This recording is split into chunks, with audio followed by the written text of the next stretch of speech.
Molo Sanbonani, hello, how's it? Good evening and shalom. Welcome to another episode of Liberty and Friends. That's right, Liberty and Friends, coming to you every Sunday at 8 p.m. You know what it is. It is your one news week ending show where you'll hear some of the hottest interviews and most compelling analysis you will get nowhere else. Welcome to it. My name is Usikle Ngobese, aka Big Daddy Liberty. I hope my sound levels are absolutely pashash and that you can hear me as we have that 90-minute conversation, which can be 2 hours, depending if we're having a very hot show tonight. Remember, Liberty and Friends is exactly that. As the name suggests, I am joined by a revolving panel of voices, friends, if you will, the Friends panel, which helps me break down the news week that was. I'm hearing myself peak a little bit, so okay, I see you, Alan Silver. Thank you very much for the confirmation that the sound is absolutely perfect. Let's get into that conversation tonight. I have new faces galore tonight, or just two, or it should be two. Another guest is perhaps struggling to join us and may join us later in the evening. But with that being said, let me bring on the fellas who are a rather regular feature and a staple here on Liberty and Friends, and that's the lads from the Manpatria podcast. The host of the show, of course, is Dumo Denga. There he is on screen. Dumo, Baba. Hey, Sihle, how you doing? It's always great to be here on another version of Blacks Only, I think. Only for this one, I guess. I was about to say, it does harp back to a show I used to do called Blacks Only, named, of course, provocatively in that way to make fun of South Africa's race obsession. But in our case, we made the point that actually we can have a show or a panel full of quote-unquote Black South Africans, but actually we're individuals. That's exactly who we are, and that there's no such thing as a monolithic Black people or the Black vote, as you often hear people say in this country. With that being said, another quote-unquote Black face that I want to bring on is Koketso Resane, the other part of the trio at Manpatria. Koketso, good evening. Yeah, good evening, Sitle. There is a lot to be said about how Black people are individuals, and I think I stand testament to that. So, yeah, evening to you, evening to everyone who's watching, both live and after the fact. Absolutely, Putwami, very good to have you on the show. And a new face that we're going to have join us tonight, one who I'm hoping will be a regular face here on the show. I've known this brother for a very long time, since our childhood years. I'm talking, of course, about Thando Mabaso. There he is in the bottom. Thando, good evening. Welcome to Liberty and Friends. As he is muted, let me see if I can unmute him. Just unmute yourself. All right. Unmute myself. Sorry. So I'm new to these podcasts. I see all these guys. They look like they're in studios and and everything looks professional. So happy to be here and happy to be able to contribute my thoughts as well. Absolutely. Thando, I'm going to give you a moment just to, what I might do is I'll just take you off screen for a moment just so you can put a light in front of you. It can be a lamp or something like that so that we can see you a little better. That is, of course, Thando Mabaso. Very good to have him on the show. I'm going to remove him for a second just to give him some time to do that. He has all the time in the world because remember, Liberty and Friends is the one long format show that we have here on the Big Daddy Liberty Show. It's a minimum of 90 minutes and can go all the way to about 2 hours. So welcome to it. Last but not least, right now, as we wait for another guest to join us, is the fair lady who'll be joining us on the show. She is a firm favorite on this channel. Every time we have her, the comment section does light up. I'm talking, of course, about brand strategist and entrepreneur Nolu, Maki. There she is. Nolu, good evening. Hey, Sihle. How everyone? Thank you for having me. Very good to have you. And I see compliments already in our little private chat section around great setup that you have. I must concur with that. Welcome to it. We do appreciate that ongoing investment in the alternative media space. Welcome to it, everybody. You are watching the BDL shows Liberty and Friends every Sunday, coming to you here on the show. Make sure, please, that before we get into the conversation, you hit that like button. Do it now. Every time you hit that like button, you give me an extra bit of oomph to lose a little bit more weight in the week. So there you go. Big imperative for you to hit that like button as we get the show up and running. I see Thando has sorted the lighting issue out. There he is. A little bit better, but we do appreciate his efforts in that regard. Let's get the conversation going. Guys, I'm going to hop straight into it because, you know, we tried to delve into this issue during the week on the actual BDL show. That's on Wednesdays at 7:30. And, you know, it became much like a snowball rolling down a hill somewhere in the Alps. You know, it got bigger and bigger and bigger and bigger on us, as the topic itself is actually, pardon me, quite a broad one. And that is the issue right now playing itself in the media of the Operation Dudula.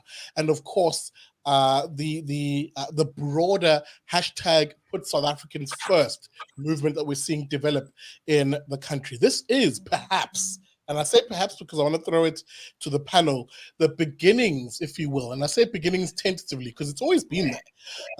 But this could be rather the beginning of the formal introduction of a rather more black and conservative voice in our politics. Operation Dudula in particular, prosecuting the issue of illegal immigration in this country, a big issue, Dumo, which often it becomes a bit of an elephant in the room, because anytime you venture any comment on the scale, I'm trying to even avoid the use of the word problem of immigration, but the scale of illegal immigration, you get accused of all sorts of things. Right. What I would admit is that when it comes to illegal immigration, it is a topic that a lot of Black South Africans have been close to for a long period of time, even when Donald Trump was the president. So it's not something that is new. It's something that has been going on since about 2016, 17. And I think that now with Operation Dudula going around, I wouldn't say going around, but at least trying to tackle this issue in what they perceive is the right way. I think what's going to happen ultimately is that we will start to see more of them actually getting support. As you could see this week, there were actually Operation Dudula members or supporters or protesters, however you want to put it, who actually were burning EFF merchandise as well, as a way to say that, listen, we're not going to listen to the EFF any longer. So I think Operation Dudula has been gaining a lot of attention. And that's because of the fact that now they're starting to speak to the issues that South Africans are facing. And I think for a long period of time, politicians have really been focusing on these ideals that a lot of South Africans cannot connect to. And therefore, we just tend to just vote for the party that just seems to look like they know what they're doing. And then as a result of that, what happens is we get into this mode where needs are not being met in South Africa. So, for example, I mean, you're talking about just things like, water and sanitation, lights working and stuff like that. Basic service delivery things are not being met. So, if you look at Operation Dudula, it looks like they're entering that space where they're kind of taking the matters into their own hands and pushing forward as a result of that. And this is not looking good for incumbent parties, especially the EFF, because the EFF is actually very scared right now. I don't know if you saw in their, I think, Freedom Day speech, I think it was like last week sometime, where Malema was actually calling out in Ntlantlalax and, making it seem like that he's a bad person. Wow. And the camera's on Koketso. Anyway. All right. And I think as a result of that, this is something that is very interesting because Ntlantlalax is getting a lot of popularity. Malema is very scared of it. Number two, Operation Dudula is getting a lot of support because they're speaking about an issue that many politicians have ignored for a long period of time. And this is going to be very interesting. I'm really keen to see how this will actually turn out in the next few months. Pity that Nhlanhla Lux is in jail at the moment, but let's just see if he'll get bail and so forth. But I mean, if he does end up beating the charges, I really do think that he will make a massive impact. Absolutely, as I struggle with the technical side of my own image here. But, Koketso, let me maybe throw it to you because Dumo unpacks quite a few interesting things here. But before maybe I throw it to you, let me play a short clip here just to jog the memories of those who may have watched on Wednesday as to who exactly Operation Dudula are. Here's a clip courtesy of... and I should say fair use rather, of Newsroom Africa, where he's quizzed on exactly what the history of Operation Dudula is and what the aims of the movement are. Here's Nhlanhla Lux on the topic. Dudula, what is it about? When was it formulated and why? Maybe that's important. Quick background for people at home. Operation Dudula is a group of concerned military veterans who partnered with the community to come together and fight social ills, economic ills, political ills, to Dudula, everything that is not right in our communities in terms of the law. And at the center of most crimes, you find illegal foreigners, and that's why it seems as if the only target is illegal foreigners when it's not. However, it is the priority target. Why is it a priority target? Because, like I said, at the center of most of our problems in our communities, you find at the center of the problems being illegal foreigners. You look at South Africans, for example. So let me speak so that the average person understands. Kokasi, you want to establish a car wash on the pavement. Metro Police will remove you in a heartbeat, in a split second. But you find illegal foreigners occupying our pavements, selling as they please. And the difference between the ordinary South African and the illegal foreigner is that we don't have enough money for bribe. Yes, that also speaks to our government and law enforcement, because both government and law enforcement is drowning in the pool of corruption. Now, as ordinary people, this is our country. This country does not belong to politicians. It doesn't belong to government itself. It belongs to the people. So when the officials, administrators do not work as per our expectation as the people, then the people will rise, as you have seen. And what is comforting is that our people are rising within the boundaries of the law to make sure that we reclaim everything that is supposed to be in the hands of South African, including the low-skill jobs and the economy that we are fighting for. Again, there you have it. And you quite hear, pardon me, as I'm unaccustomed to not being on screen here, but you actually hear the particular angle he's driving here. And key to that comment in particular is the notion that they seek to do things within the ambit of the law. This Koketso has seen the Operation Dudula come into sharp contrast on social media and perhaps in everyday analysis between the EFF, who on the one hand benefits from legal instruments and legal institutions, namely, for example, Malema being a member of parliament, a legal institution.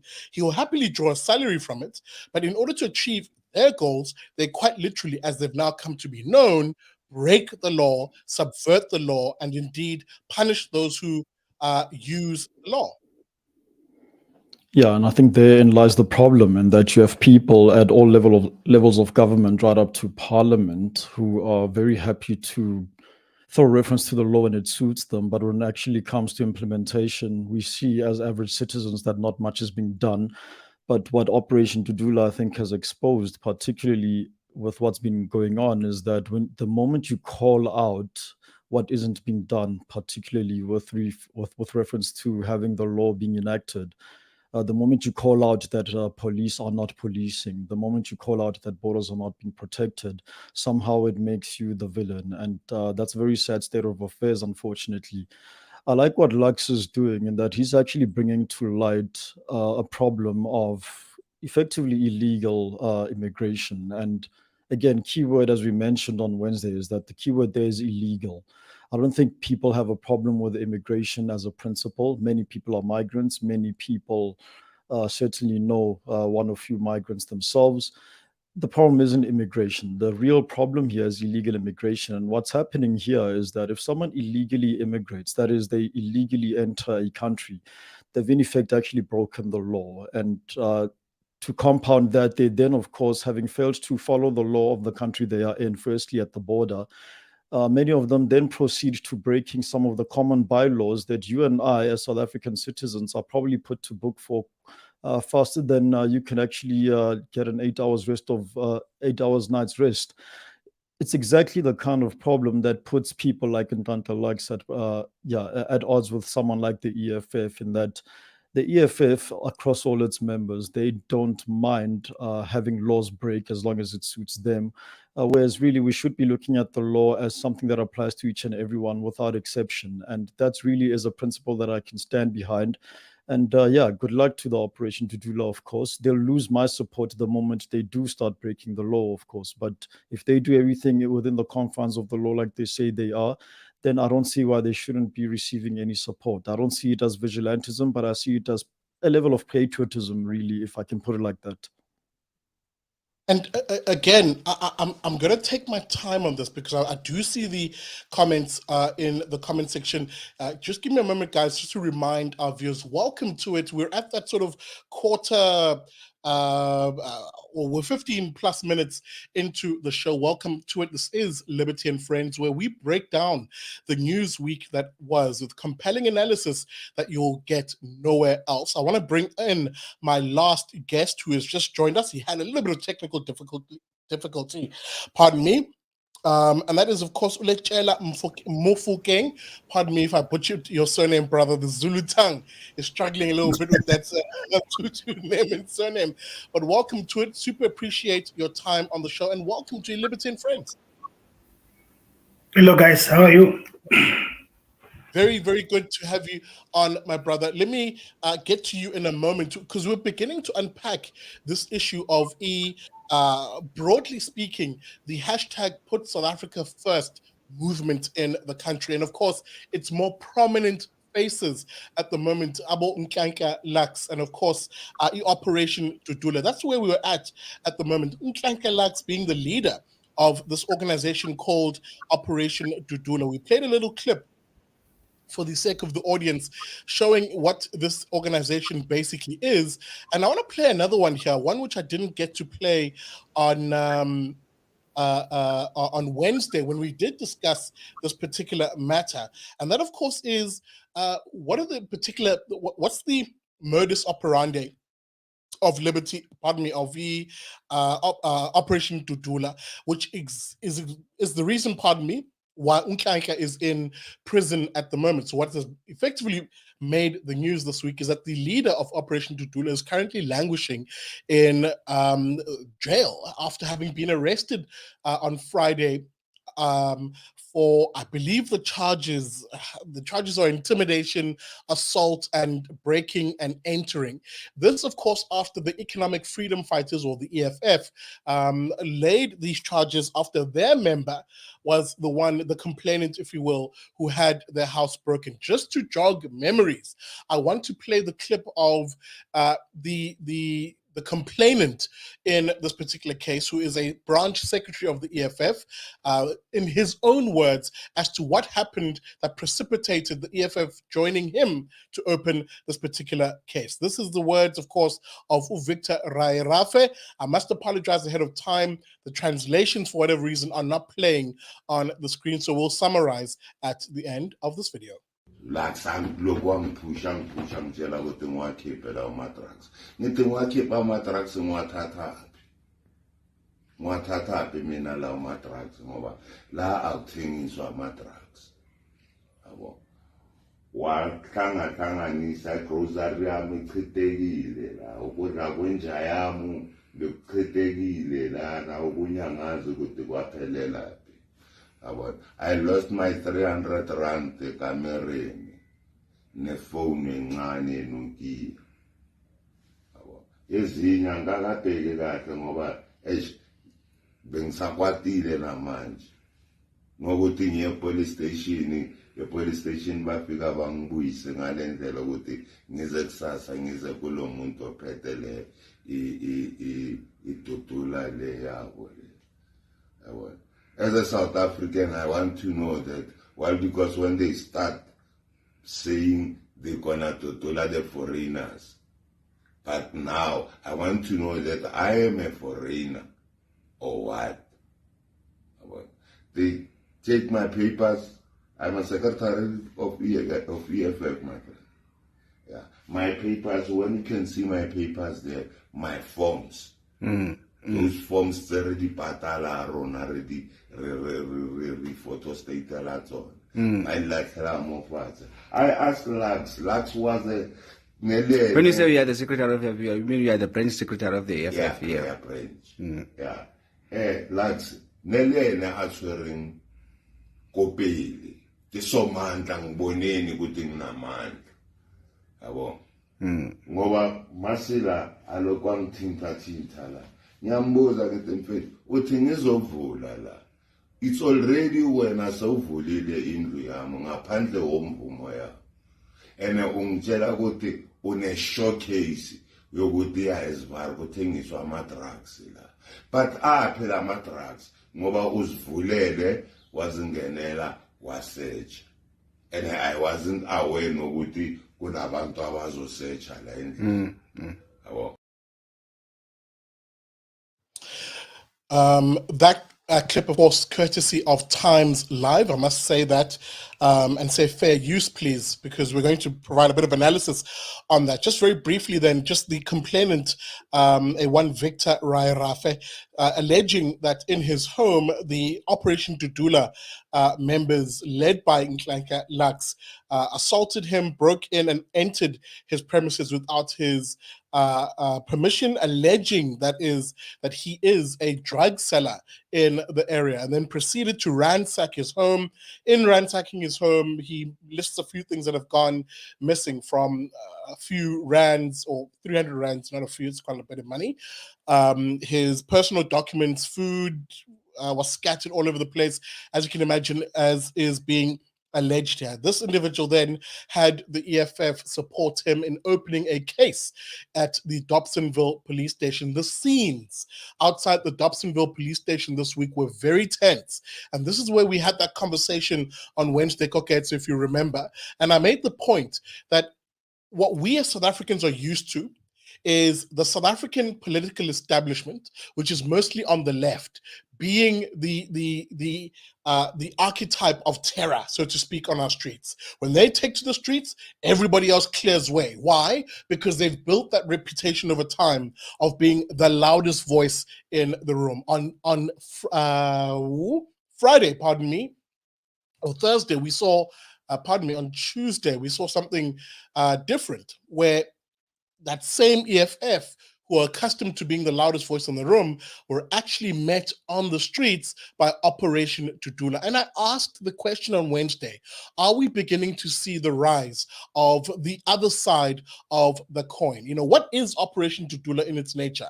Is it a rise in black conservatism? Or is it, much like what the EFF is, a left-wing populism? Are we seeing a right-wing populism perhaps rise in and represented in these movements? Letshela, I'm going to come to you, pardon me, on this one, but I want to show the viewers what I'm talking about some of those tense scenes where the police had to literally form a cordon between these two sides.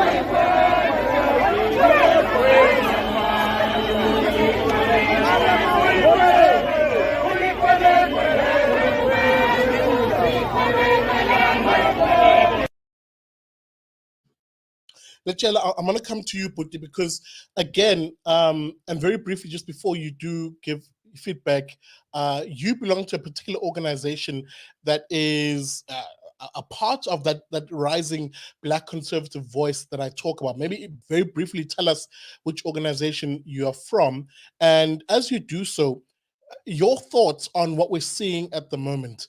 Are we seeing a rise here of Black conservatives, or in other words, is it organized in that way, or is it for now just a broad group of almost right-wing Black populism in a sense? Your thoughts?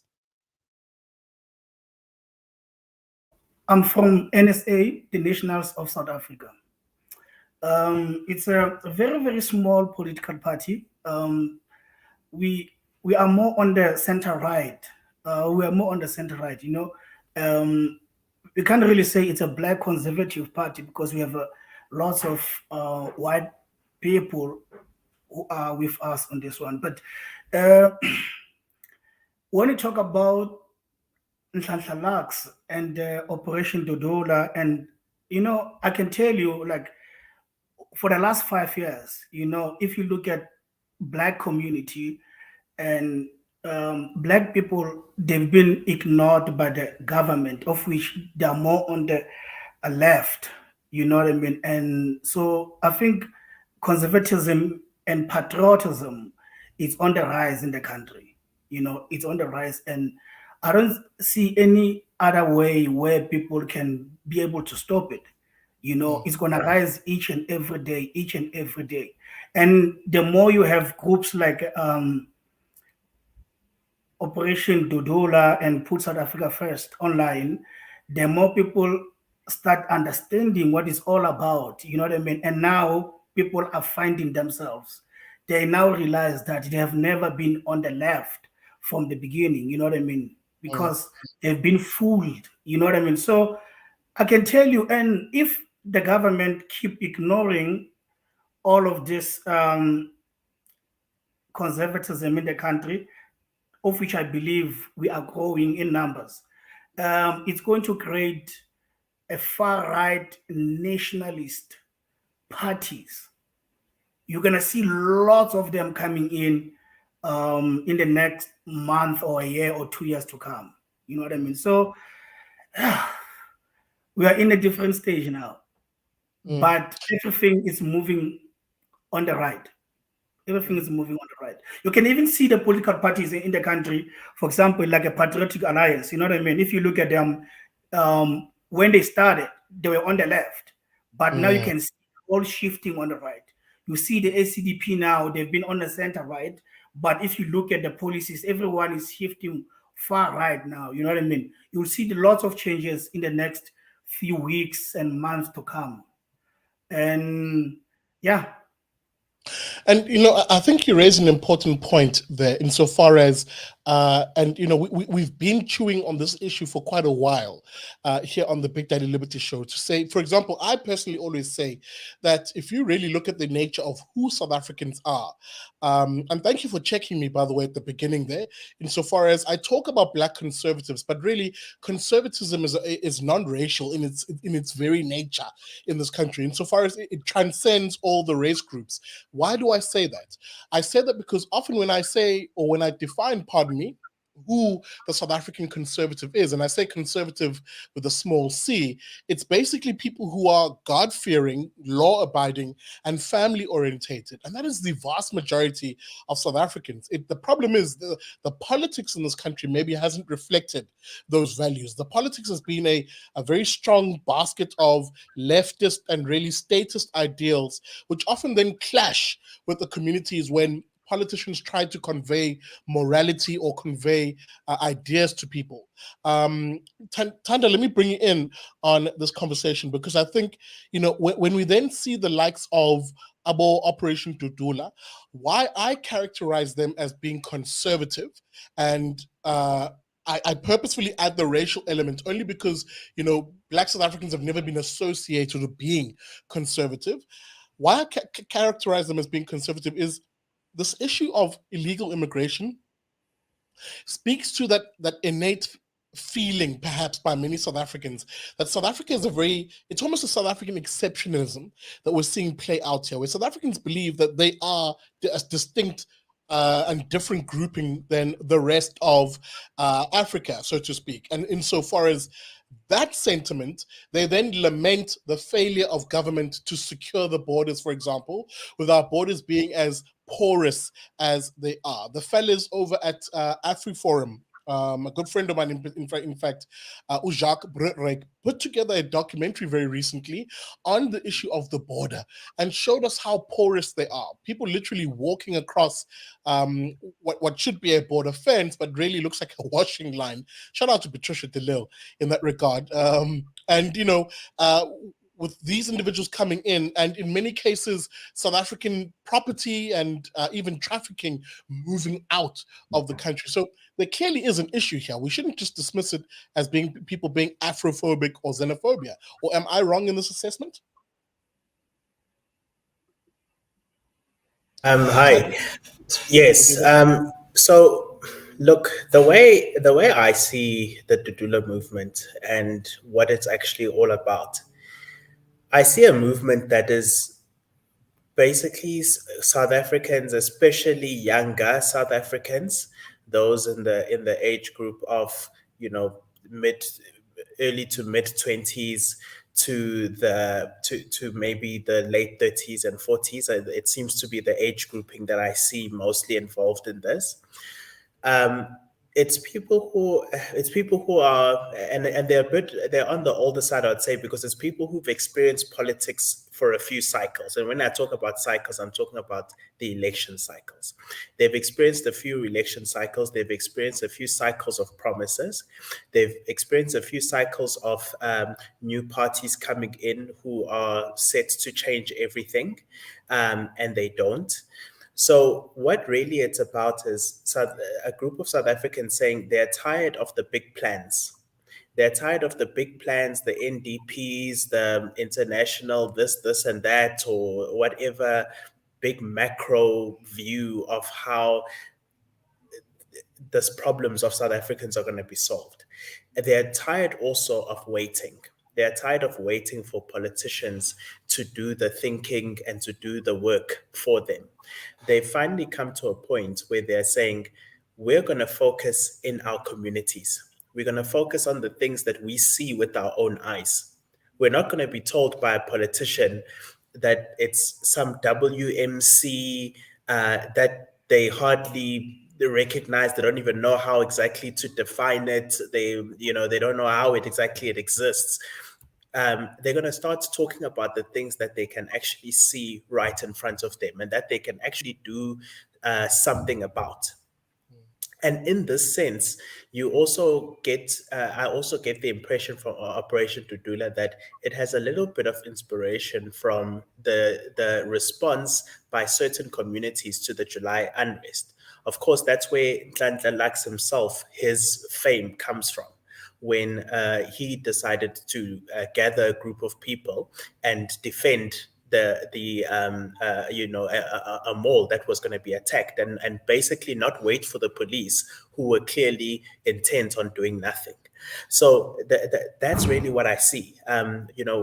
We can get into a deeper thing about whether it's taking us to the left or to the right or to nationalism or to this or that. But what I see is South Africans finally saying, we are no longer going to depend on politicians. We're no longer going to wait for which is going to be the next big political party that's going to pop up and tell us what to do and give us marching orders. We are now going to actually deal with things, bread and butter issues, things that we actually see every day in our lives, and that we can actually action ourselves, where people can actually get out and solve a problem on their own. And I think from that perspective, there's a touch of libertarianism in that, because for my understanding of libertarianism, it's smaller groups of people who do things for themselves. and don't wait for a big state or an entire government or whatever to do it for them. So there is that little bit of an element now in South Africa where they've been lying dormant for a long time. They've been lying dormant, waiting for a messiah in the political arena. It was supposed to be Mandela. It was supposed to be Thabo Mbeki or whichever ANC politician. They lost faith there. From there, it went to COPE and it went to the EFF, but nobody has solved their problems. And so now they are deciding that they are going to actually start deciding what the agenda is. They're going to now drive the political parties and tell them, this is what's important to us. You're not going to come and tell us that what's important to us is we must get mines. We are going to tell you what's important to us. What's important to us is that we get drugs off our streets, and we get we clean that up. And so that's what I'm seeing happening, and that's what excites me about Operation Dudula.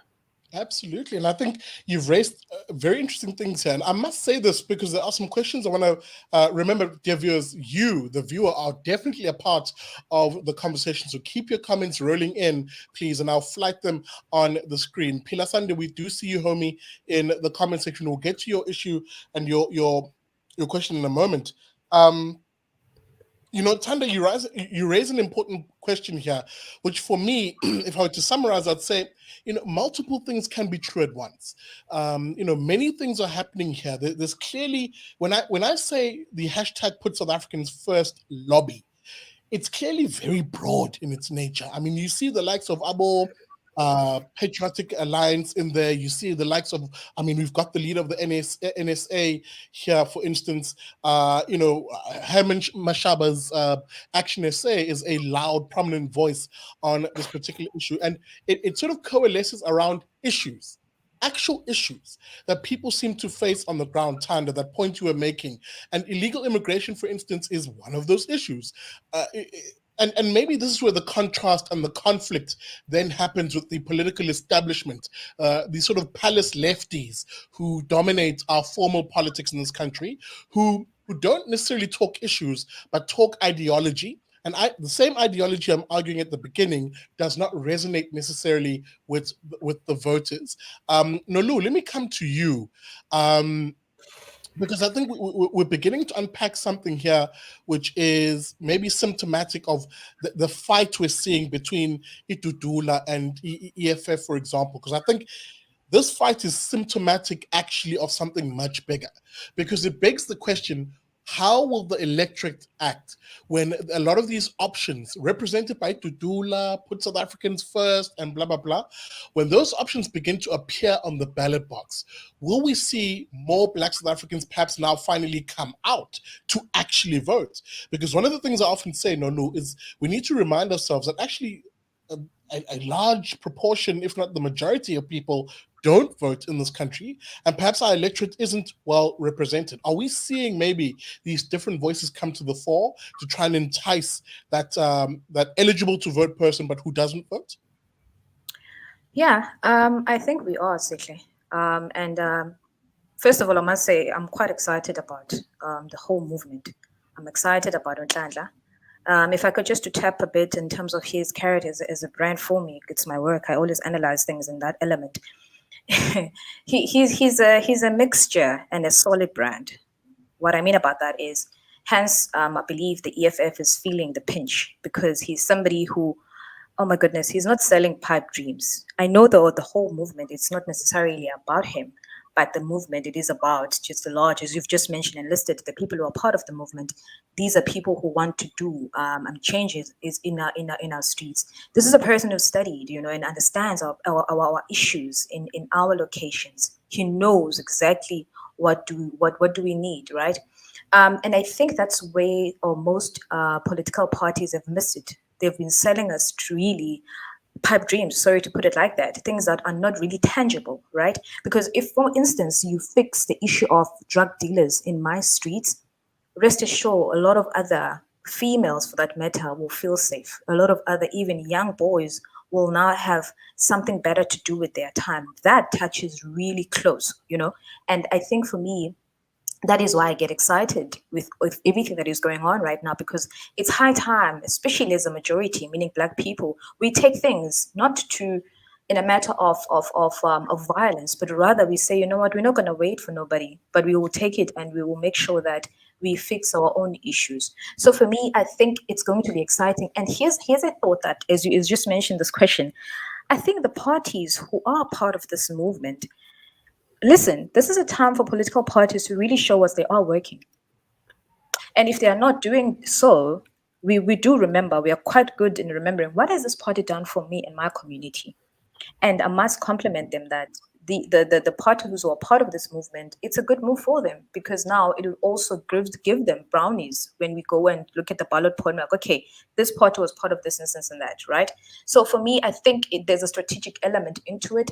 But I must say, again, Sihle, Lux gives me goosebumps, because it's a guy whom a lot of people in the political sphere of South Africa, they were never ready for, in particular Black, because he's a guy who's not just speaking your political terms, but rather who's speaking the language we want to hear and actualizing it with nobody's help. Yes, I know he's got help in other places, but he's actualizing it before we even saw his face on the ballot point, right, on the ballot paper.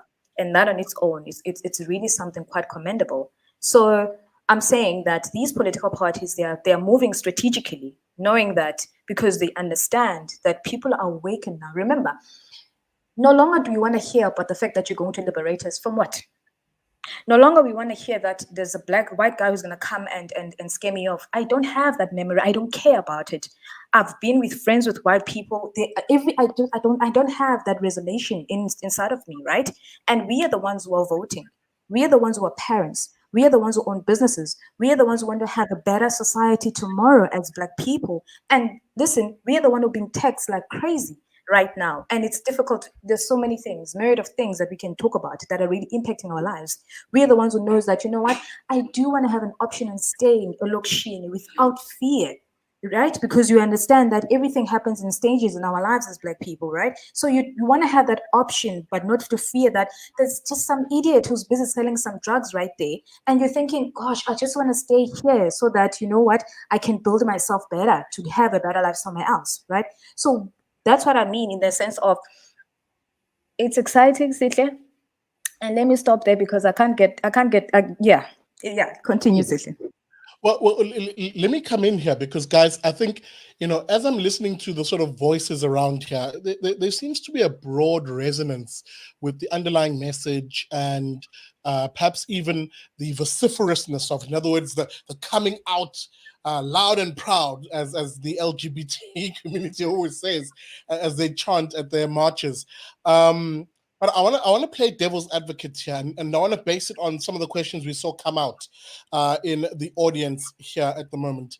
Speaking about the audience, welcome to it. You're watching Liberty and Friends, your Sunday night viewing here on the Big Daddy Liberty Show, where we unpack and break down the news week that was with compelling analysis that you'll hear nowhere else. Tonight, we're joined by Dumo, Denga, host of the Manpatria show. Koketso Resane, there he is, your co-host in that particular regard, taking a swig of a green concoction there, very healthy. Is Nolu, Maki, I see you, girl, with the inspiration there.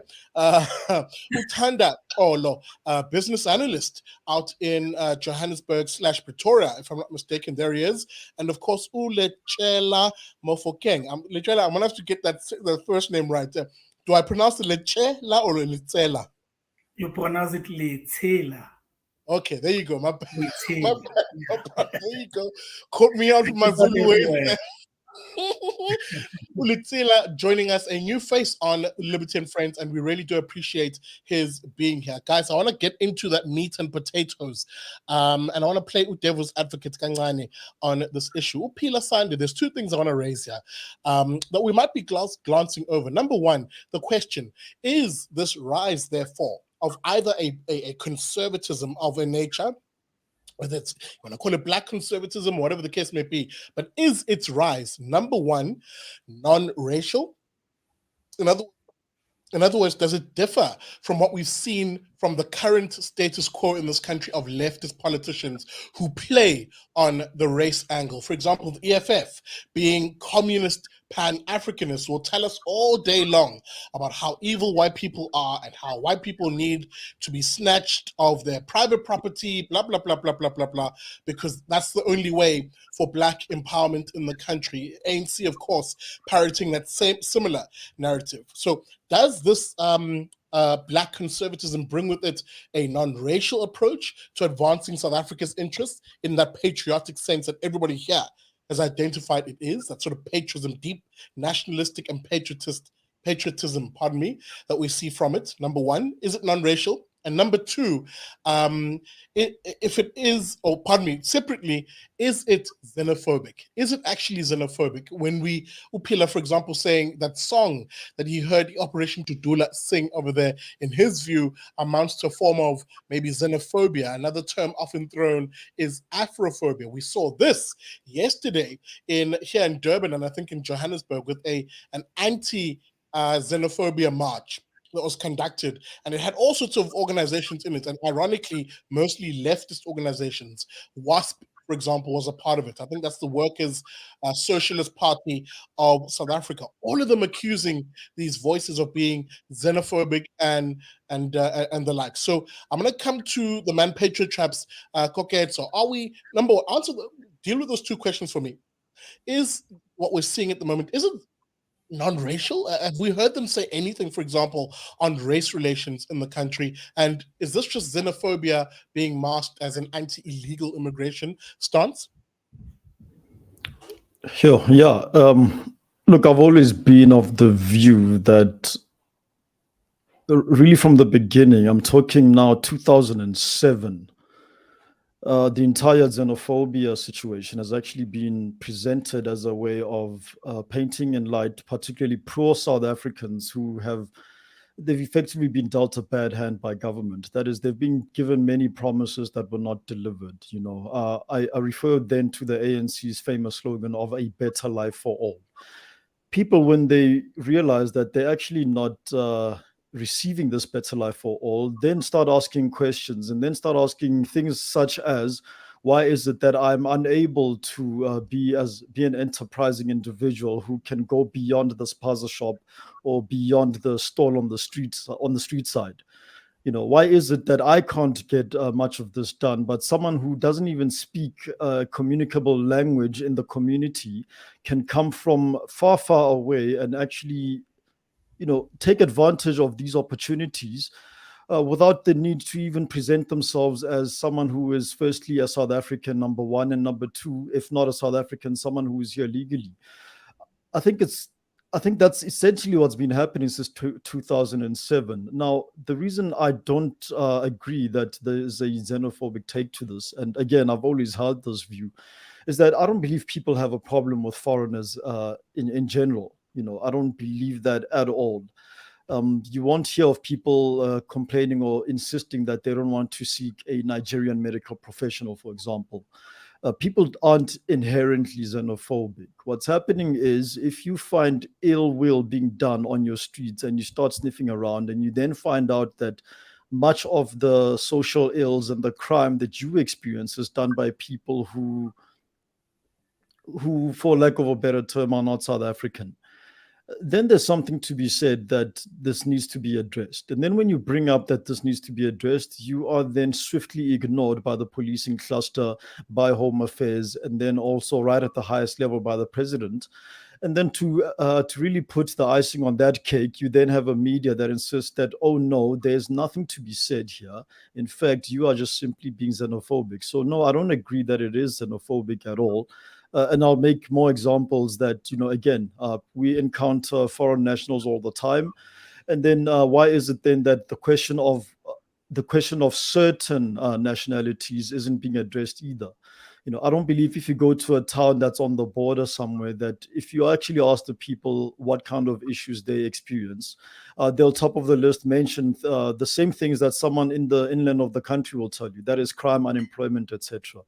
And if you ask them then how their lived experience is with the same issues that they experience, they'll quickly tell you that actually this problem started as soon as control of the border was effectively ceded. Many things can be attributed back to a porous border. And when you bring this up and you're then slapped on the wrist by messaging that it is xenophobic to mention that illegal entry into a country is not to be addressed, then you end up having vigilante movements, perhaps, or having even organized movements like Operation Dudula. And unfortunately, in the informal sector, where policing is very sparse and very erratic at best, this does lead to violence. And then when the violence happens, we are then told that this is actually xenophobic violence perpetuated by South Africans.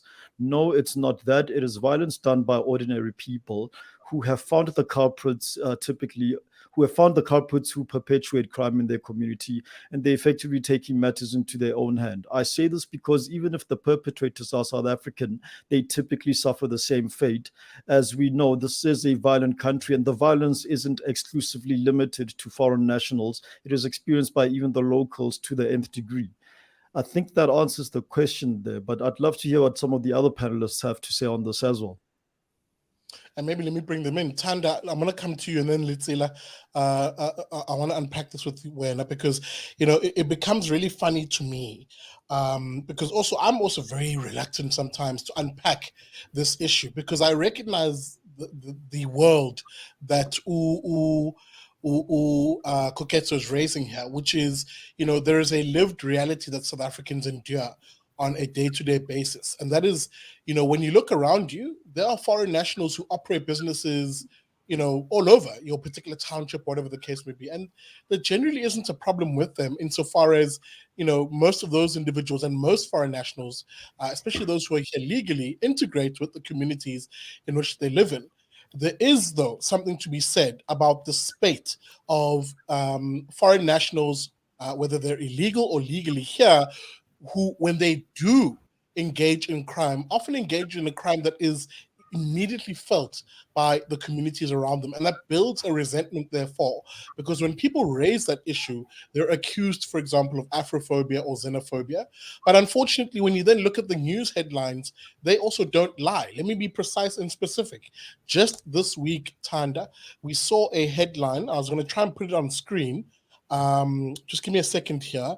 I want to try and put it on screen because it's always just best when I do it that way. A headline this week: the Department of Home Affairs made a major bust this week with 27 people having been arrested in what is a syndicate effectively involving a foreign national from Pakistan who is the alleged kingpin of this particular let me just try and enlarge it. My apologies, dear viewer. Bear with me, please, as I just try and enlarge it. There it is. There's the headline right there. Home Affairs takes down passport syndicate with 27 people arrested, mostly foreign nationals, and of course some locals who were, as is being alleged here, were targeting Home Affairs offices across the country. This particular kingpin that is mentioned, bribing Home Affairs officials, and in the process, recruiting South Africans to give their personal details to be sold to foreign nationals, illegal, undocumented workers who then had access, who were sold at 40,000 Rand a piece, South African passports, just like that. A corrupt nexus that we're seeing play out here, and which we're being told, Thando, that we have to pretend doesn't exist, because questioning it potentially attracts the xenophobia label. I actually had a very interesting experience now that you're talking about Home Affairs.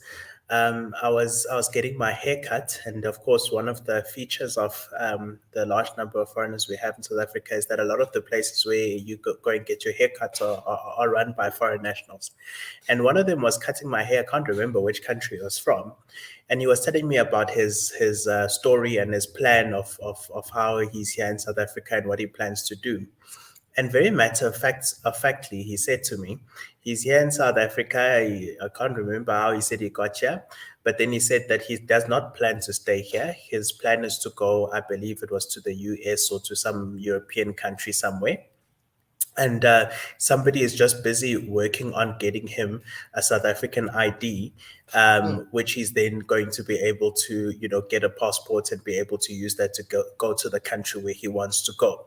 So I remember that I never went back to that place again because it really upset me that it seemed to be just such a normal thing that was being done in the country. But basically, what Operation Dudula, one of the things that it's doing, other than the fact that South Africans are coming and saying we are going to take action, is it's actually putting pressure on the government in particular to get them to do their jobs. It's embarrassing the government, actually, in a sense, because when the government starts to see South Africans actually solving their own problems and almost starting to make them irrelevant in certain situations, that's what actually then jolts them to action. And I believe that from a strategic perspective, that's actually probably one of the purposes. I mean, I'm not one of the main organizers of Operation Dudula, but I believe that probably one of the strategic objectives would have been to say, we're going to go out there, we're going to expose what's happening. And Operation Dudula often brings law enforcement with them. And basically, we're going to start forcing the governments to do their jobs.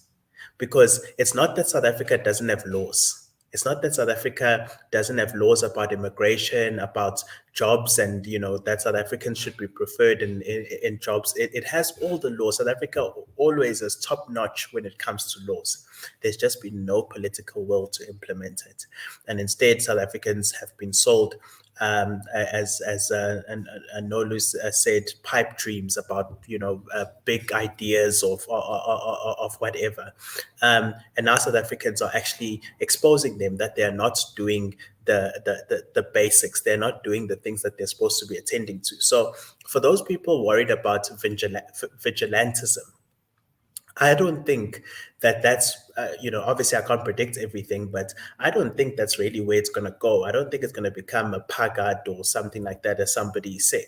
I think it's really a movement to try and embarrass the government and pressure them into actually beginning to do their jobs that they know they should be doing, and to pressure the political parties as well to start putting that into their manifestos, the things that actually concern South Africans, so that when they're in parliament, they don't just debate state banks or other big ideas, but they can start debating the ideas of things that are actually affecting South Africans, so that South Africans can actually care about what's happening in parliament again. And so that's the angle I see it in. Is it xenophobic? I don't know if we want to say it's xenophobic or not. I suppose if you're a foreign national, if I was a foreign national in South Africa and I'm struggling and people are starting to talk about me needing to go back home, I'd probably feel that it was xenophobic.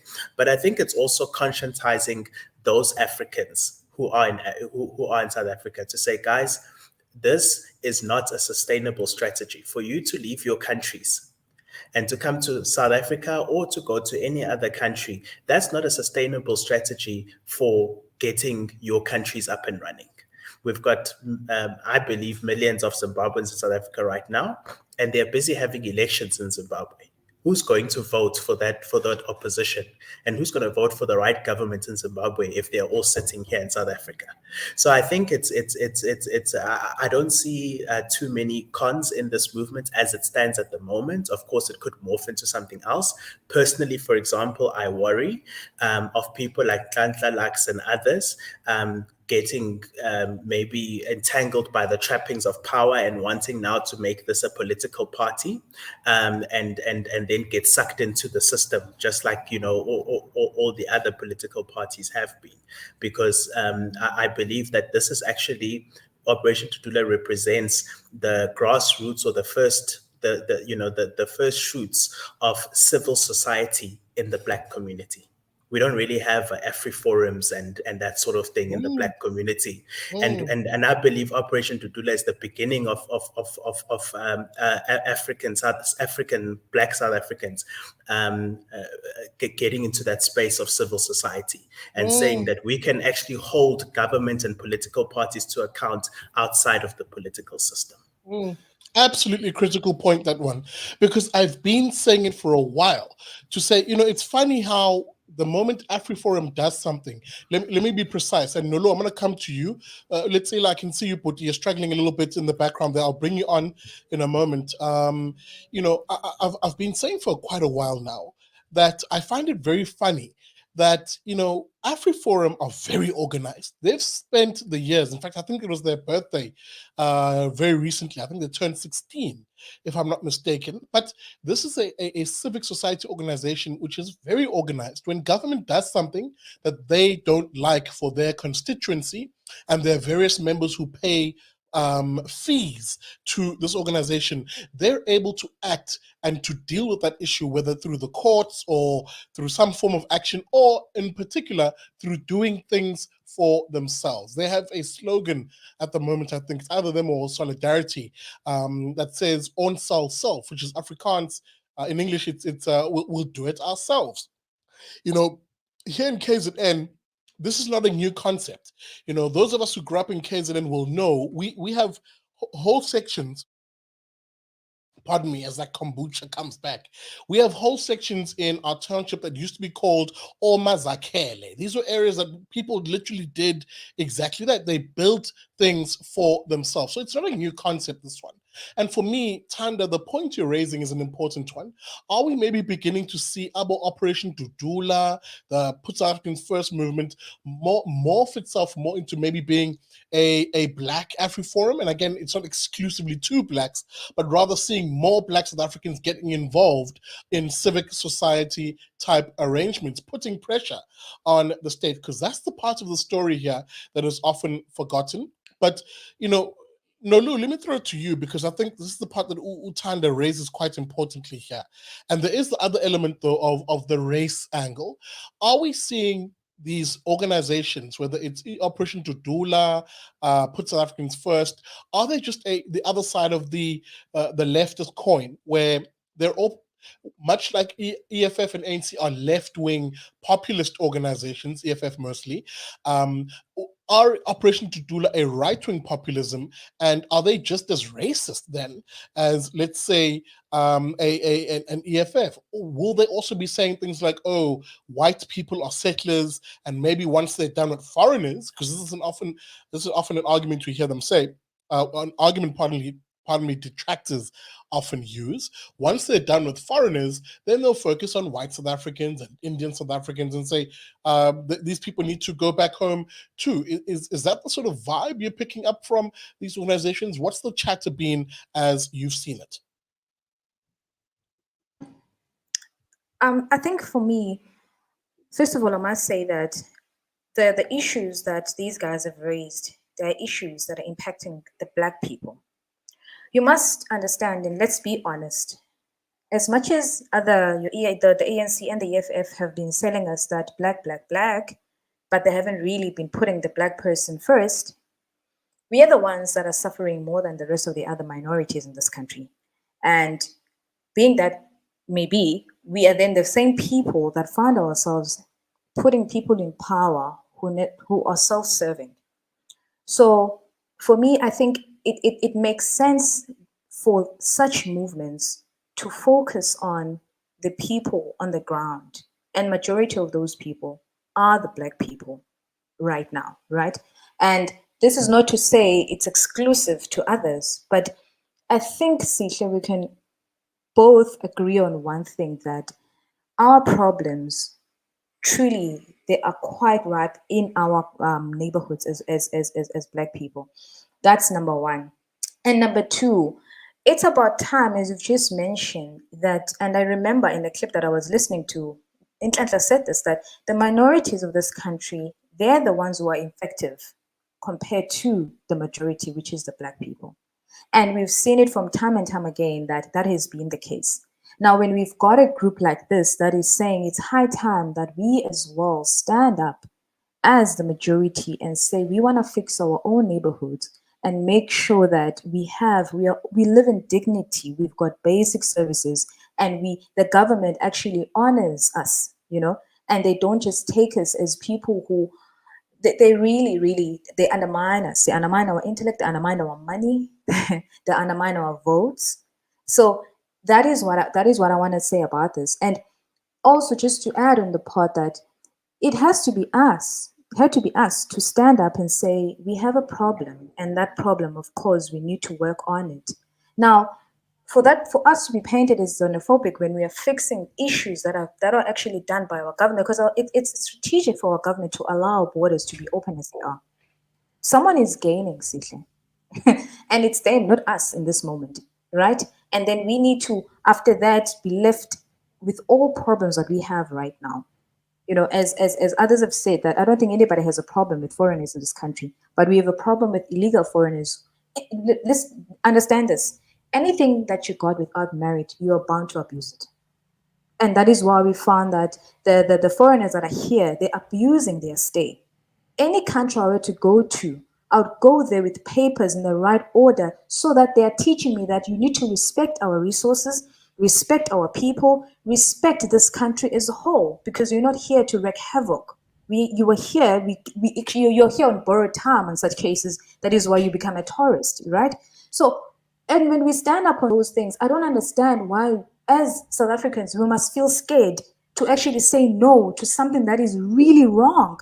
And in this case, the illegal foreigners, it is a wrong thing. Why must we always have to apologize for standing up against something that is wrong as South Africans? Why are we always the people who always have to really explain? There are so many things that I was here watching that documentary of AfriForum. There are so many that they are doing without even our knowledge, because they're used to doing things on themselves. They understand that it's our responsibility as citizens to fix my home, to fix my neighborhood, to make sure I hold my neighbor accountable. The problem here, Sihle, is that we are not used to holding our politicians accountable.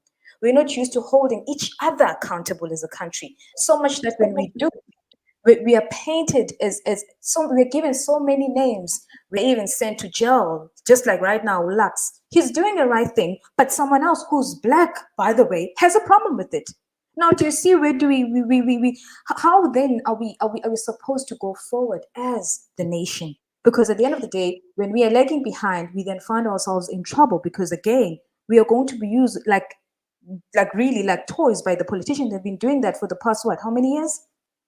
And maybe let me come in there, because I think there's a conversation to be had, and I think we are skirting the question a little bit here, guys.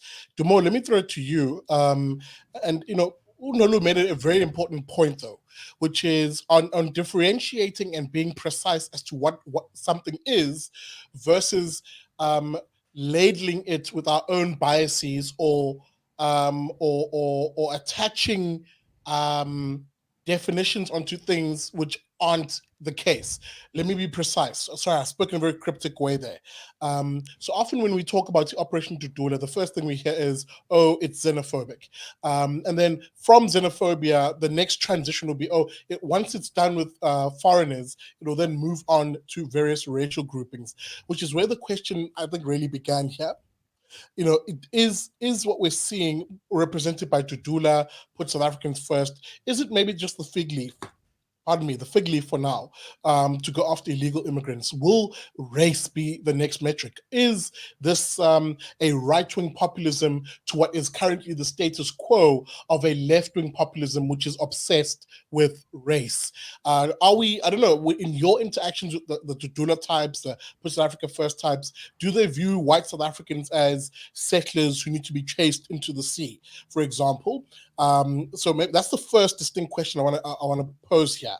And the second one, as I'm losing my own train of thought here. Okay, I've lost my train of thought, but maybe deal with that one in the meantime. And let's say I'm going to come to you in a moment as to the issue of illegal immigration in this country, and I want to play a clip when I come to you. But Dumo? Right. I think the idea that this idea of Operation Dudula evolving into something that is much more sinister. I think it's something that we should be very wary of, because you don't know, these things can happen. But what we also must be very careful of is that if we're going to be talking about the problem of illegal immigration, the topic of xenophobia will always come up, whether we like it or not. It's going to come up. And the reason why it's going to come up is because of the fact that there are a lot of people who will use the wave of the movement to spew anti-foreigner rhetoric. And also there may be people who want to have open borders for nefarious reasons. Not to say that everyone who wants to have open borders has bad reasons for it, but there might be good reasons for it. But there'll be those who will have who will use Operation Dudula as a way to kind of show that, look, when Operation Dudula was doing their stuff, we saw bad things happening to foreigners, therefore Operation Dudula bad, therefore you should not, associate yourself with them. So you'll see a lot of people who don't like Operation Dudula using the anti-foreigner sentiment that comes as a result, not to say that it's from Operation Dudula, but they're using that as a way to make the organization look bad. So, and I remember I said this on a Manpatria podcast before. I said, look, I said that, Nhlanhla Lux must be very careful, because yes, he has good intentions, but people can use Operation Dudula against him. So he has to find a very smart way to deal with illegal immigration while also confronting the issue of xenophobia as well. And he has to find a very smart way of trying to find the balance between the two. Because whether we like it or not, we've seen it happen, guys. We've seen it. When people talk about this, xenophobia comes up. And it's just something that Operation Dudula and other organizations like them have to deal with. And let's not lie, guys. I mean, we have seen a lot of anti-foreigner rhetoric occurring in the country as well. And we've seen, I think was it 2019, as recent as that, where we saw shops getting looted and stuff like that, So it does blow over. Now, the question is that if another riot like that happens again, I can see Malema and everyone going and saying, well, you see, this is what happened when you allow Nhlanhla Lux to do stuff. Not to say that Nhlanhla Lux is the cause of that, but they're going to pin it on him. And then that is also going to not work well for him. So Nhlanhla Lux needs some PR firm to manage that, to kind of deflect that. And I hope he's watching this in his cell. I think he should have access to a cell phone there. And he must hear me out here. There are guys that want him gone. So he needs to be smart when he plays this game. The EFF are experienced in playing this game. Even though they have the worst policies in the world, they know how to politic. So Nhlanhla Lux must know that he's in the politics game now. And of course he's not anti-foreigner, but someone's going to pin anti-foreigner rhetoric and say he's the cause of it. So he must be very careful of that.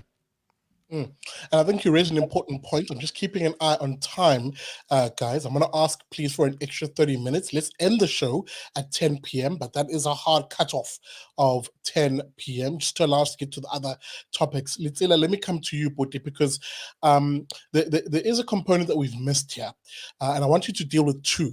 The one, of course, is this race element. Are we seeing, we talk a lot about the Operation Dudula, put South Africans first, but is it also, the same question I posed to Dumo, is the illegal immigration element a fig leaf? Will it then transition to race after this? And why I raised this issue or this question is there is that inherent belief, Letshela, that Black South Africans hate white people, that it's in our DNA, for example, and perhaps maybe, and I'm playing devil's advocate here, much like we see the left in this country, ANC, EFF, PAGAD, AZAPO, PAC, have taken a very strong anti-white stance. Maybe we'll also see the right, the Black conservatives eventually get to that same place, because as the assumption, the trope, the stereotype goes, Blacks really hate whites. I want you to grapple with that one for me. And the second one I want you to grapple with is a reminder as to maybe what exactly Abo Put South Africans First and Dudula are about. Is this not maybe just about the rule of law? Period. The idea that if we are subject to law as South Africans, those who come here should be subject to laws too. I want to play a quick clip to this regard where Unkanke explains why targeting illegal immigrants for him, why it's such a focus area, and what exactly he would want to see insofar as their treatment, in the country. Umbona kanjani ukuthi ukudabuka kwamanye amazwe umuntu okuleli noma kufanele siphindele ezinsukwini zakudala zokuphatha odompas? That statement is like when people hide behind the word xenophobia. That statement is not fair. Because if we are saying you are taking us back into Dompas, who? If we are saying South Africans must carry Dompas, then I'm taking you back. But I'm not taking you back anywhere. We are actually doing what the whole world is doing. When you get to Asia, right now, you must make sure that you are traveling with your passport. Otherwise, they will take you until you can prove who you are. I've been to China. I've been to many countries across the world, including here in Africa. You best make sure that when the law enforcement stops you, you are able to verify who you are. Otherwise, you're in trouble. Is that what you want for South Africa? We want that for South Africa. We need an iron fist for law. Kugxekwa kakhulu idudula. I mean, Letshela, there you have it. Let's begin with the latter bit, and I will repeat that question early on that I posed to you early on. It seems to me that this is a rule of law matter at the end of the day. This is what Dudula is asking for, that all people who are in the country must be subject to laws, and those who are illegally here, deported in the first instance, allowed to come back in through a proper process and be here legally. Or am I being generous here? You're muted, Letshela. Borders and illegal immigration. Go ahead. Can you hear me? Yeah. Yeah, we can hear you now. Can you just repeat what you said? Immigration and the open borders. If we can look at it, the whole problem started in 1995 when South Africa joined the New World Order. You can even look at after that, the policy started changing bit by bit until today. And if you remember, I think it was 2001 when the government started changing all the laws. You know what I mean? So, and also Operation Dudula, it's all about the rule of law. It's about patriotism. You know what I mean? It's about patriotism. It's about the culture. You know, it's about the culture, because remember, if you allow many illegal immigrants in your own country, you're not only losing your country or jobs, you lose everything. You lose your language, you lose your culture, you lose your property, you lose infrastructure, you lose everything. So for me, I don't think in South Africa we have a problem with foreigners as such. We just want the rule of law. You know what I mean? And if you look at most of the crime in this country that are committed here, especially here in Gauteng, most of them, I think 80% of them are committed by illegal foreigners. You know, I was once hijacked, and the people who hijacked me were foreigners. So I think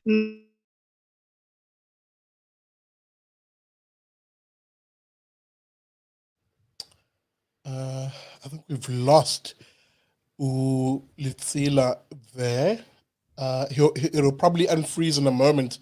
But you know, okay, yeah, we've genuinely lost Letshela. I'm gonna remove him for a moment, just allow him to get his connection issues. But he was beginning to make that important point that it generally is the way I look at it. Maybe let me summate it. We must move on. It does seem to be a rising tide of patriotism, that we're seeing here, and almost nationalism, if anything else, that we're beginning to see here. Maybe I'm being cheeky by calling it a black conservative movement. It does seem to be more a nationalism of a nature that is of a South African nature in particular. Whereas before, nationalism has always been linked to race, right? We've always seen black nationalism in this country. This one seems to be more of actually, if you're South African, we back you. So maybe that answers the question around its non-racial nature, that it maybe views white, Indian, colored South Africans as being, if you're South African, as being part of their fold, part of their movement. These are issues that we're going to keep an eye on this particular front. I'm just a bit sad that we've lost Letshela there. maybe whilst I'm at it, if you're watching this broadcast right now, you're enjoying this conversation, welcome to it. This is Liberty and Friends. We come to you every Sunday at 8 p.m. This is my one long format show.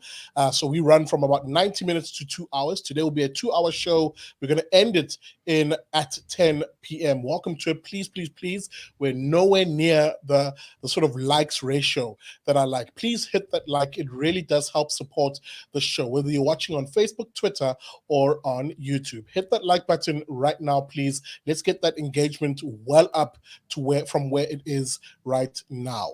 I'm going to move us on to the next issue, really, because ironically, it's linked to this particular issue as a political party, that is ActionSA, very vocal also on the issues of illegal immigration. This party leader, for example, when he was mayor of Joburg, began this charge in a sense of seeing an actual government administration tackle the issue of, on the one hand, urban decay, on the other, undocumented people living in a particular in a particular territory. Excuse me. I don't know why I struggled with that one.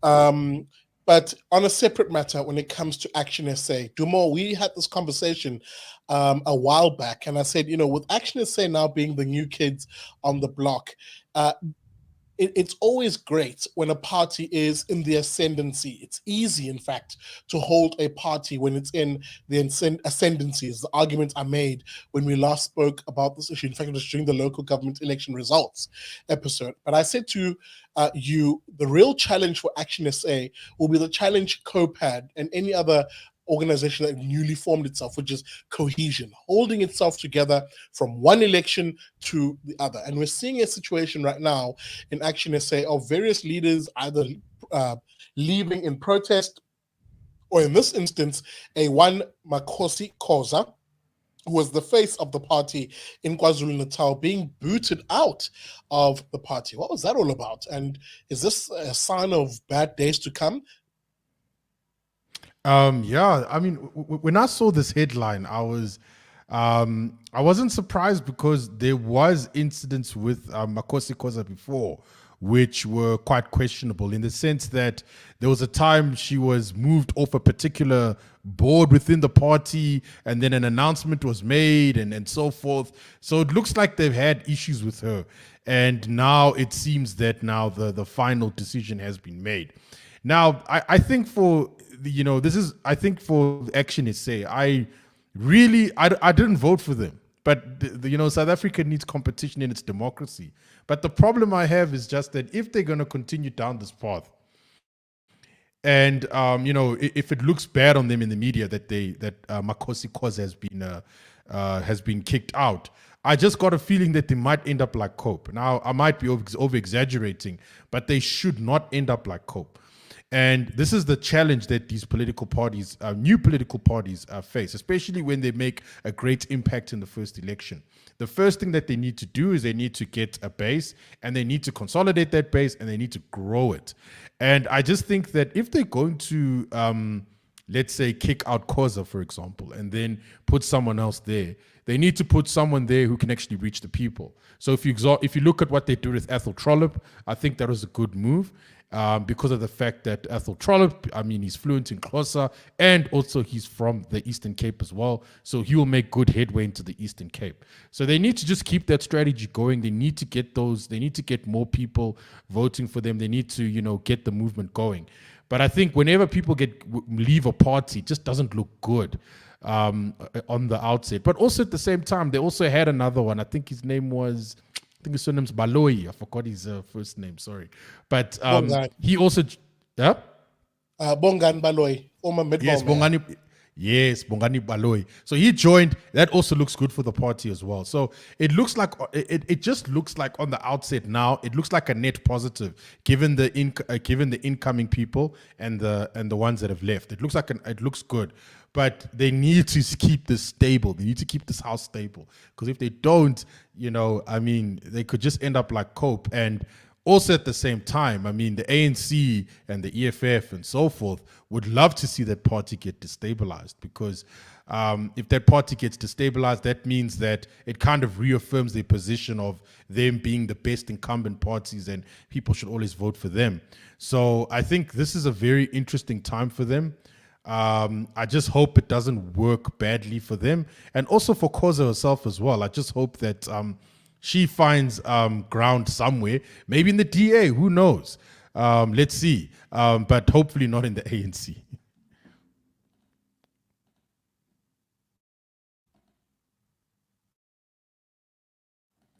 Okay, I see Sihle is off. All right, guys. All right. I just think now that Sihle is gone, look, I'm not saying, I'm just being the de facto host now, right? So not to say that he elected me to be one, but Thando, do you want to say anything? Yes, you've got the best voice here, so I think it's good for you to have.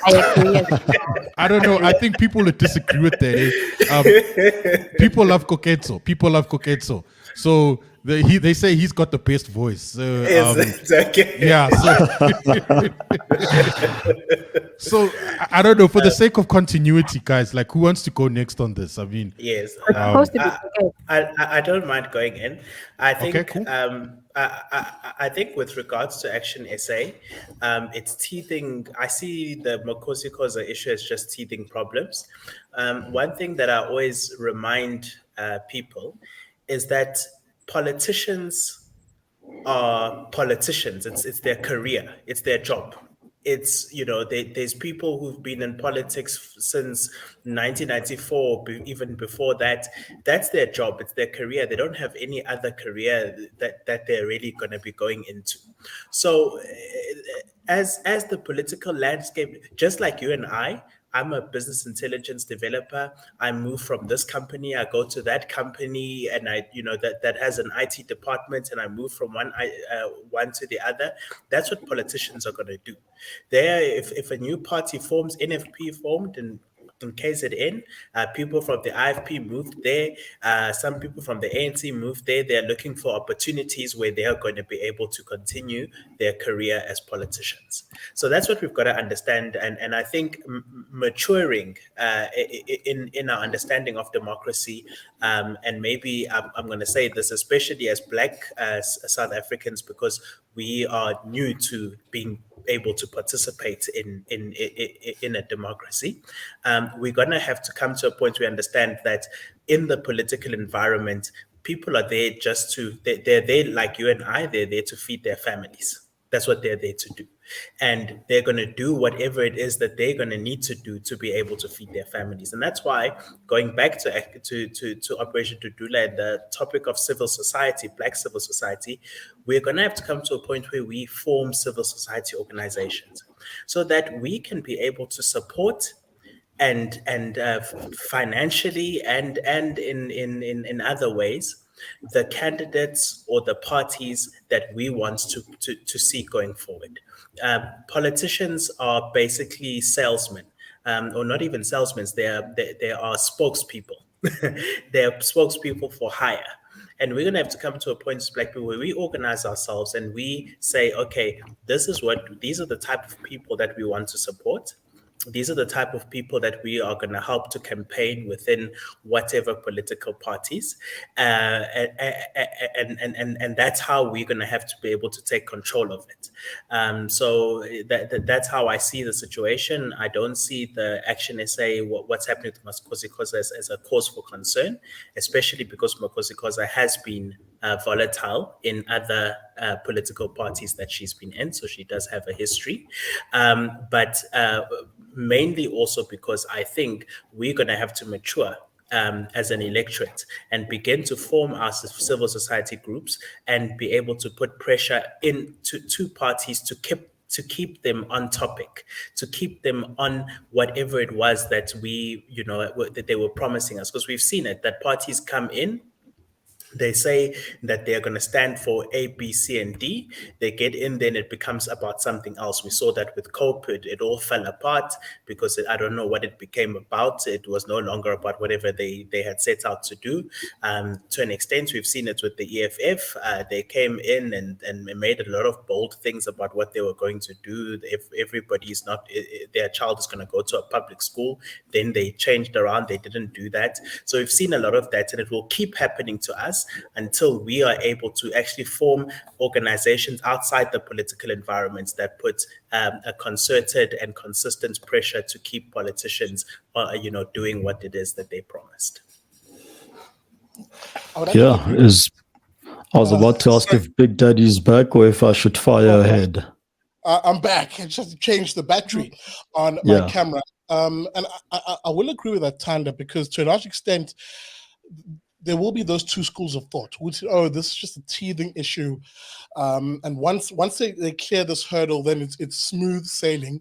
But some may actually disagree with that and say, well, look at other political parties that literally found itself, once there were some ructions or a little bit of a plateauing for whatever reason, different personalities started coming to the fore. Herman Mashaba, for example, is known to be a very strong personality. Makosi Khoza, in her exiting the party, basically saying, hey, I accept the termination of my membership from the party, but she then laments and goes into the leadership style of Herman Mashaba. And this is the key argument she made, which I found funny. And there's a broader issue here. Koketso, I'll throw it to you then, Nolu.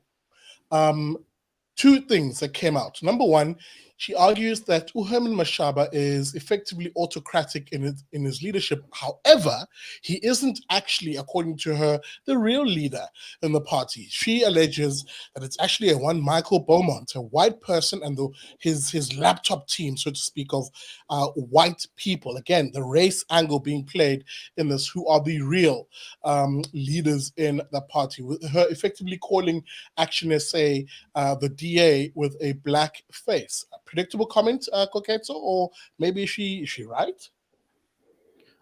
Yeah, I wasn't expecting such comments from Makosi Khoza. So I have to say I was quite disappointed really that it was coming from her. Look, she may be right, she may be wrong, but there's something that has to be said here, in that we need to allow people to actually articulate their political messaging, resonate with us voters, and then fight for my vote as a voter off at the polls. That is what a healthy democracy is. Also, I just want to say it's quite refreshing when I haven't met Thando, but he's actually echoing some of my own sentiments expressed on this very show. That is why is it then that with black politicians particularly, they are expected to effectively sign their life away to whatever political party they represent? Why is this an exclusive feature of black politicians? Are they not ambitious like you and I, in that they can switch over to a different organization, perhaps act on their own ambitions, of course, and become even more senior, if I can put it like that, elsewhere? You and I can get poached by competing companies out in the marketplace, but why is it that with politics, we expect someone, or not us, but society expects someone to pledge lifelong allegiance?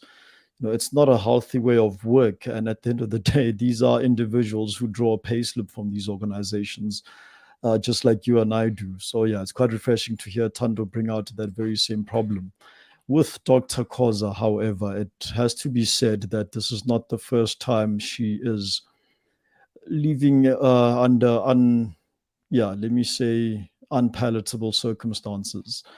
And because this is now happening at, again, the third organization now, from my memory, you then have to ask, perhaps there's something to be said about the individual here. Maybe she was either sold a dream and then she joined ActionSA and was effectively given promises that were never fulfilled, or alternatively, perhaps the fault is on her in that she perhaps maybe thought of her membership or her tenure at ActionSA as maybe something higher than what she would have anticipated. There is something to be said there, and like Thando mentioned, I think this is just a blip. This too shall pass, And perhaps maybe this was likely to happen with the new organization, where they are still effectively playing musical chairs and trying to figure out the structure for themselves. But then to then come around and say that in your exodus, the party is not what it is made out to be because of, again, race-based demographics, and presenting that out to the public, I'll be quite frank, I find that quite immature, in that she's basically saying that me as a Black person rely on other Black people to represent my best interests, and that isn't the case. I don't care what color your skin is. I don't care, what kind of promises you make. I'm more interested in what you're actually planning on achieving and what you actually do. I'd rather look back in hindsight and see what have you actually done and what were the outcomes or what were the consequences of what you've done, over and above what color your skin is or what your surname is, etc. So to hear that from Dr. Khoza, I was quite disappointed. I find it immature, and I really expected more from her. But I guess when all is said and done, there is an argument to be made that perhaps Action for South Africa may be better off without her, if that's the case. And maybe, Nolu, let me have you jump in, because it begs the question here. We almost skirted the issue earlier on. For me, it does seem as though South Africans are absolutely sick and tired of the race game and the race pointing of fingers, so to speak, because upon her leaving and upon her allegations that ActionSA is quote unquote a DA with a Black face, no one seemed to care of her making this particular comment. A lot of people ask the questions, how does this change or affect the ability of ActionSA to, one, grow, number two, deliver on messaging that speaks to the issues? Because it seems to me that's one thing Herman Mashaba perhaps has done really well. So 2 questions I wanted to grapple with. Do you think an ActionSA will be affected by this going forward? Number 2, do you see it making it to the 2024 ballot paper, and what do you think its prospects will be? Is ActionSA the sort of party that maybe those very same Black conservatives who've been talking about will gravitate to?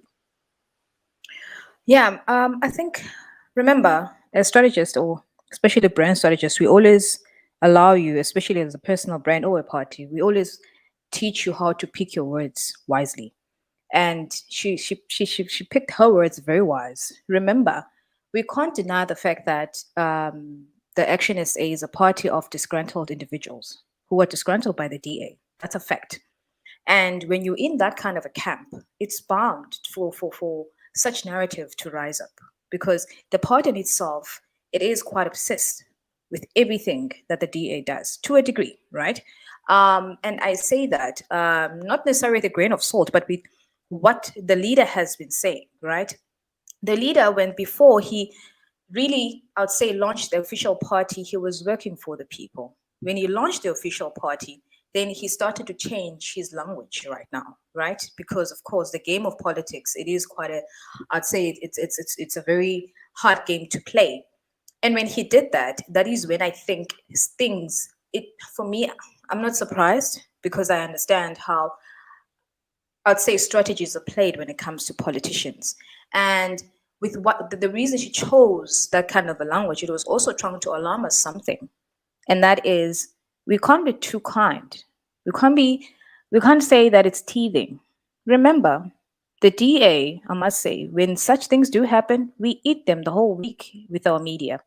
And as South Africans, she's alarming us with something to really be wise whenever we go to the ballot paper, to also scrutinize them the harsh way that we do when it comes to a white own, as we been fed by our politicians or even our media, that, right? So I think that's number one. And number two, it does have a good prospective future for me. However, I'd say if they could just go back to working and stop this whole race game, and also start also to go back to the vision, to what they stand for. And I do feel that they are missing it. They're missing the point where they started the whole thing, right? And I'm glad that also we get to see the leader in terms of what does he stand for. He's a leader. He's bound to be scrutinized by the workers, right? If you could put it that way. So that also he can be held accountable by those who are going to vote for him, in terms of, okay, you need to be a better leader, Mashaba. You can't be autocratic in your ways. If that is actually true. And remember, when Helen Ziller said this, she can't say this, of course. A lot of things that people think that Helen Ziller can't say, of which I love the fact that she's free, she can say whatever she wants to say. It was seen as though she was insinuating something about her, about Herman Mashab. And then Uma Khoza says the very same thing. And again, she'll be pushed and said, okay, she's just going through her own thing. She's been hopping around. Fair, I get that. But it's calling for us to also open up our eyes and see that ActionSA, are you playing the typical political rhetoric that we all know, that you start on fire, go down, and then you just focus on all other things besides you delivering what you said you're going to deliver. So I'd say that's the thing. And I must say, the media is very kind to ActionSA. It's expected. I get it. But I would say, guys, let's open up our eyes and let's not be dribbled, as you'd say, as you put it. No, I would agree with that. Letshela, I want to come to you because, ActionSA for me is a bit of an interesting one insofar as, and Nolu makes the point here, to me, political parties and how people think about them is in part shaped with how the corporate media writes about you. And when Makosi Khoza was booted out of the party, the coverage, as I said, didn't linger that much on this particular issue. We were not reading opinion pieces and news articles about how the ActionSA is collapsing. Is this a sign that it's ending? Is this a sign that it's losing black voters, for example, as would be the case arguably if this had happened in a DA, for example. The DA comparatively lost Mbali Ntuli this week also, funny enough, and we had almost wall-to-wall coverage around how the DA is shedding black voters, it's shedding black leaders because it's racist, blah, blah, blah, blah, blah. We didn't hear similar arguments about ActionSA perhaps being sexist because it lost Makosi Khoza, or not in contention for getting KZN because it's losing a Zulu lady as its leader. Are we being dribbled here by the media sometimes? And do we need to look deeper at political parties before we make some of these value judgments? I don't think we have to look deeper, because if you look at Makosi Khoza and you look at her history, remember she was once with the ANC, and then she opened her own political party.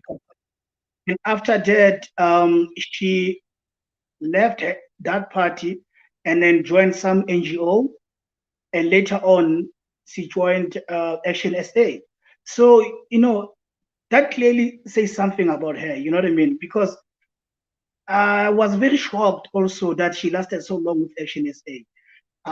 To be honest, I was very shocked that she lasted for so long with ActionSA, based on her own background that we know as a people. And also, if we can look at her, she's something wrong with her. That's why even the media now, they're just ignoring whatever stand that she's saying. You know what I mean? If you can take her serious, I think there'll be a problem with you. There's something wrong with her. And I did hear her saying, there's something wrong with the ActionSA. Michael is the one who's actually leading the party. I think it's a cheap shot. You know what I mean? I think it was a cheap shot. Yeah, we should just ignore her. For me, there's something wrong with her.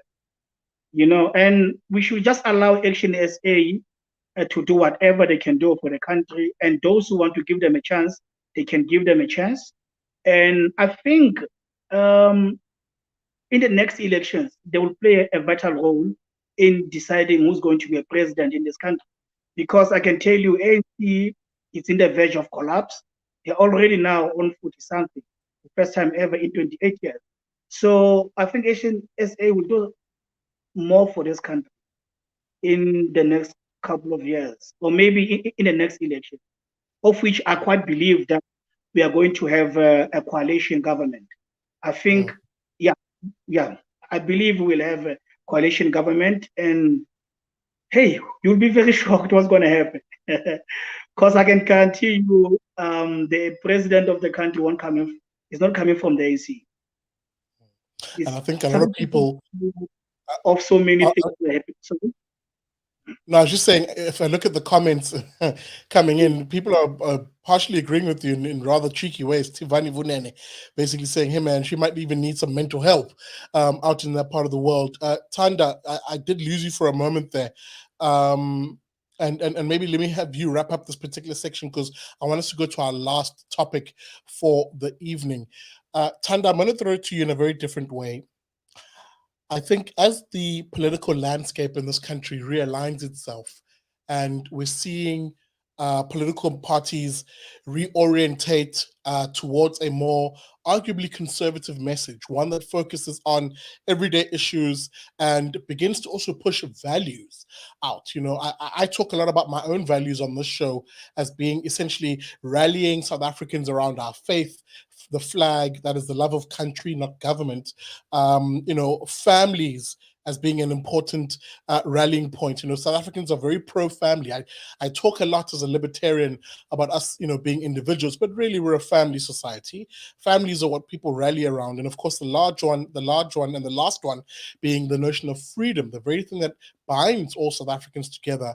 Are we seeing parties like Herman Mashaba's ActionSA, maybe even the NSA that we have represented here and other political parties begin to say these are the values that matter and the ideas will therefore coalesce around this, and therefore the likes of personalities breaking away from these parties becomes irrelevant so far, as long as they're tight on their messaging on the values? Well, yes, I think what I can say is that we're seeing a rise of a more sophisticated electorate. You know, as obviously people are moving into urban areas, they're having access to technology, they're having access to more information. As I said before, they've had access to multiple election cycles. So they're becoming a little bit more discerning, and they're beginning to say, we want to, we're no longer interested in your big ideas. We want to hear about the things that are going to address what we see as normal everyday problems in our lives. We want to see how these things will affect us in our daily, you know, in the daily experience. And they want to start having political parties speak to that. So I do think we're going to see more of that. For now, we are seeing something to do with, you know, xenophobia and that sort of thing. Not xenophobia, but foreign nationals, illegal immigration and how that's affecting people. But we saw, for example, there was Concord judgments about spanking children. And that was something that affects a lot of people, where people said, you know, what's actually going on in our country? How can we be outlawed from being able to discipline our own children? This doesn't make sense. So there's beginning to be a sense among the electorate that maybe there's actually a disconnect between them and their own values, and maybe the constitution or maybe just the political class. I'm not really sure where to place the issue, but there seems to be a disconnect between what the everyday South Africans values are and priorities are, and what seems to be happening and what politicians seem to be arguing about. But as I've said, I'm looking forward to South Africans beginning to take charge and no longer being passive and waiting for the talking points from political parties. And I believe that ActionSA is actually an example of a party that was born out of the fact that South Africans had identified over the years the immigration problems as being an issue, and now it has actually found ourselves having a party that is being formed around a concern that South Africans have. So it's kind of, we're looking at demand side politics versus supply side politics, where before politics was supply side politics, where the politicians would come up with what the talking point should be. But now South Africans are driving that conversation, and that's what excites me, and that's where I see the direction going.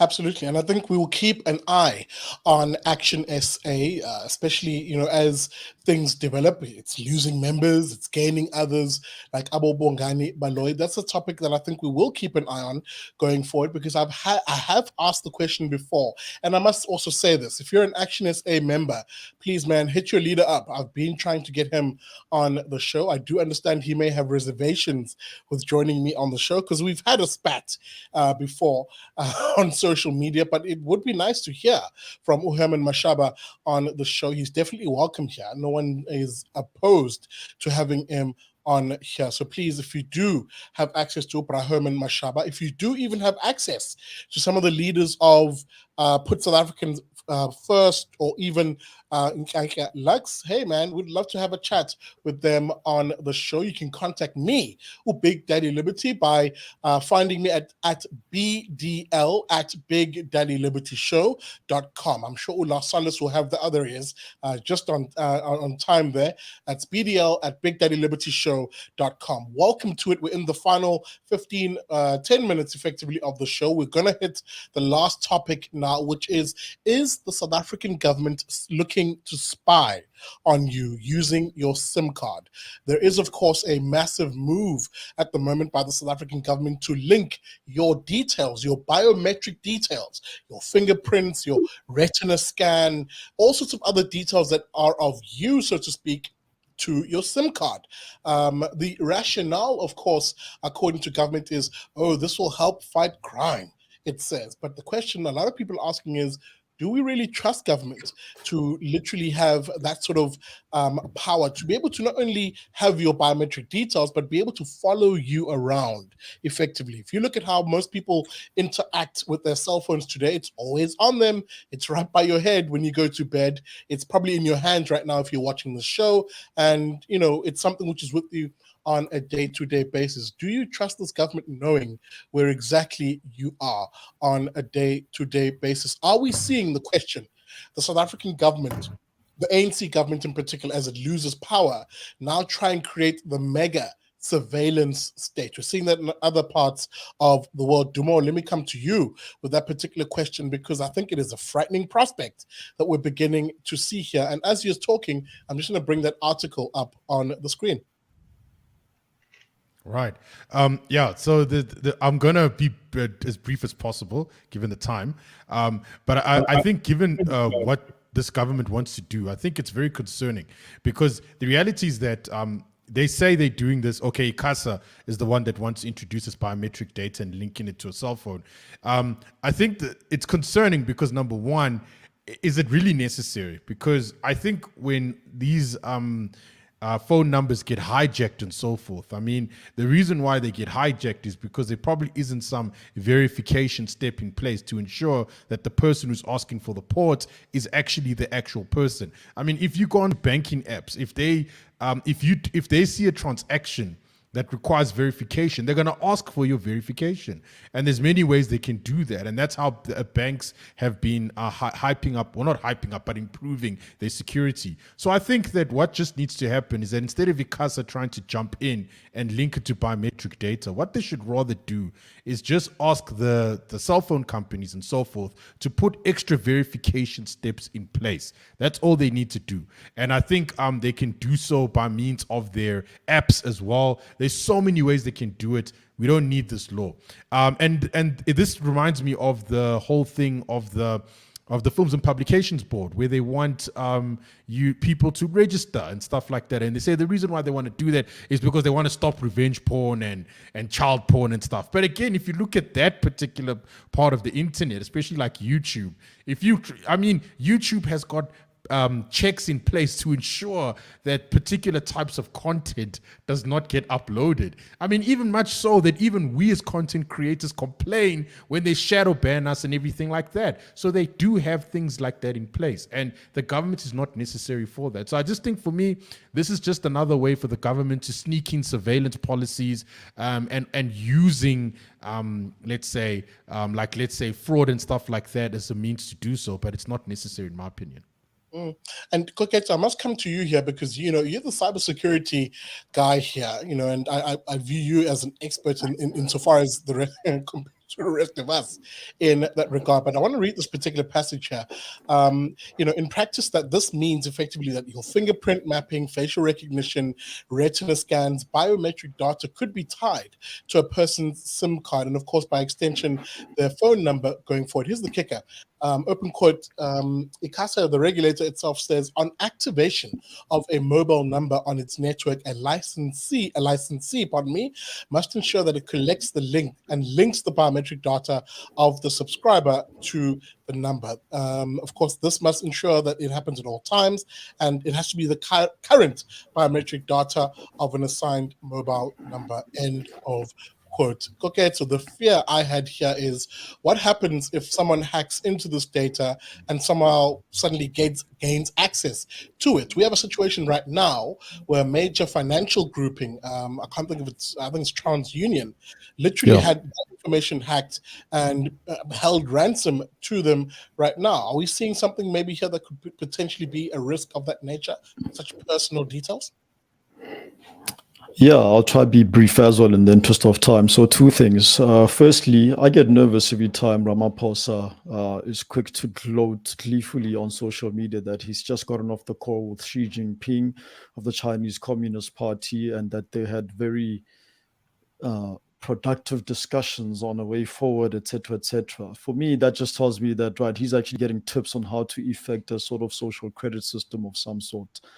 It's very nerve-wracking stuff, but that's just the first thing. Second thing, look, I mean, I remember when I think it was Pay City when they got hacked. That was, I think, a somewhat government agency that was basically offering the service of allowing people to pay things like their speeding tickets. I believe some utility bills could be paid through Pay City as well.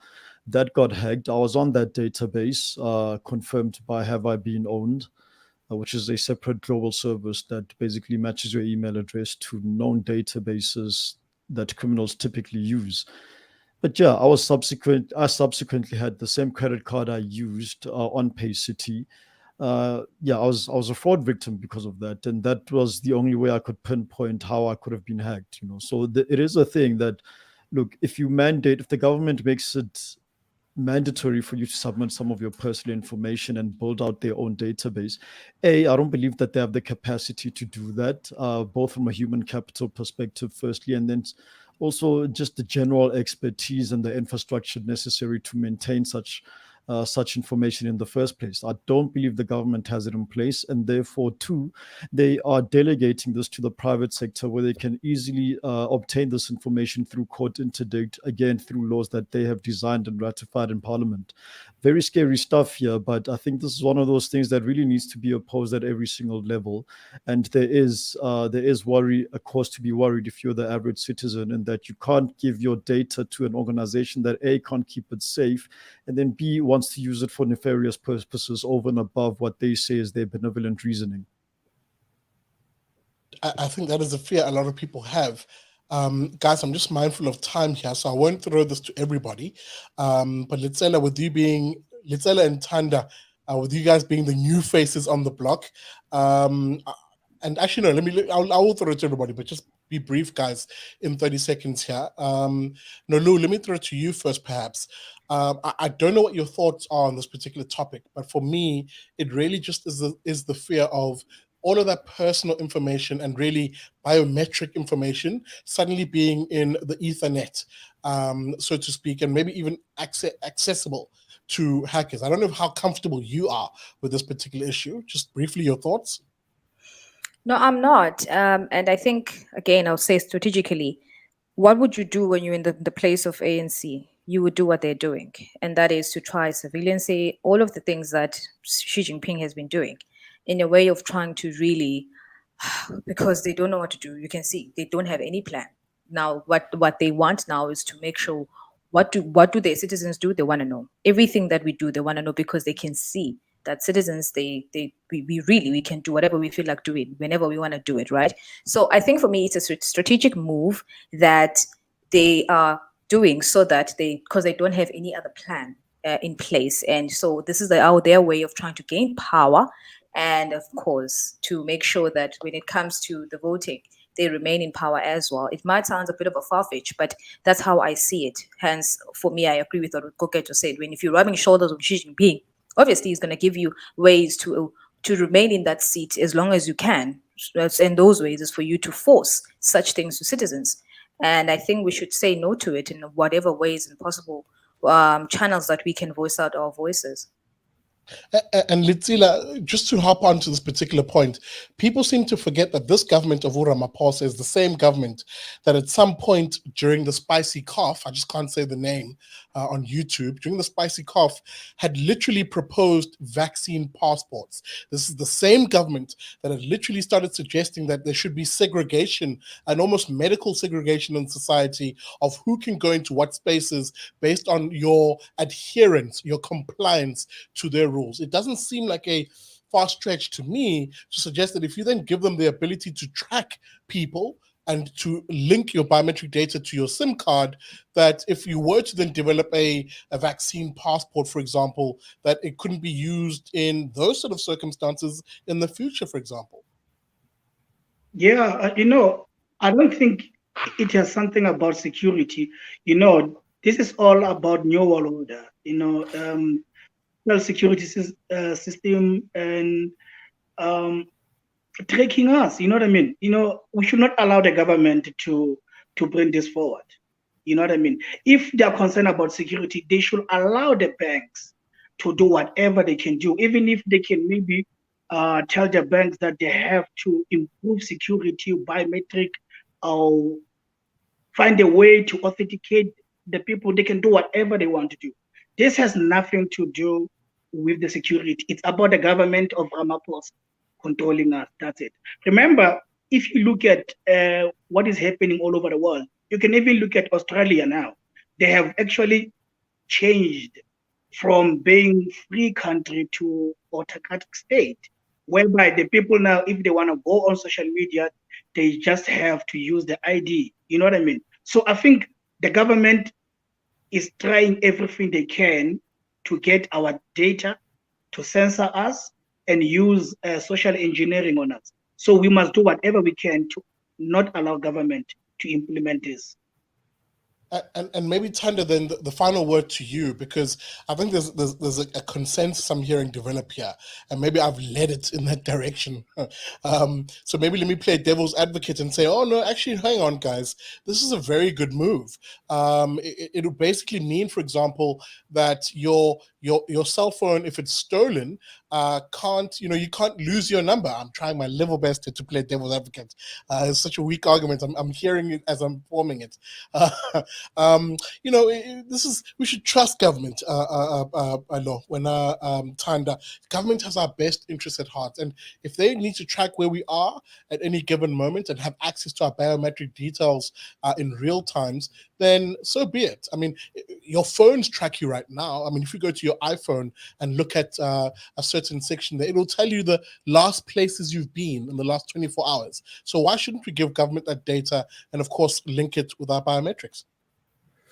Yeah, I think the problem for me is that actually government is solving a problem that it's trying to solve a problem it created. It's kind of I guess it's the whole conspiracy theory kind of thinking.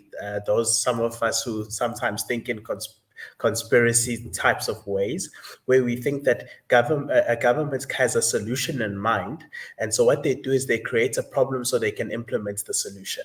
So some people say that the COVID was released so that a vaccine could be released.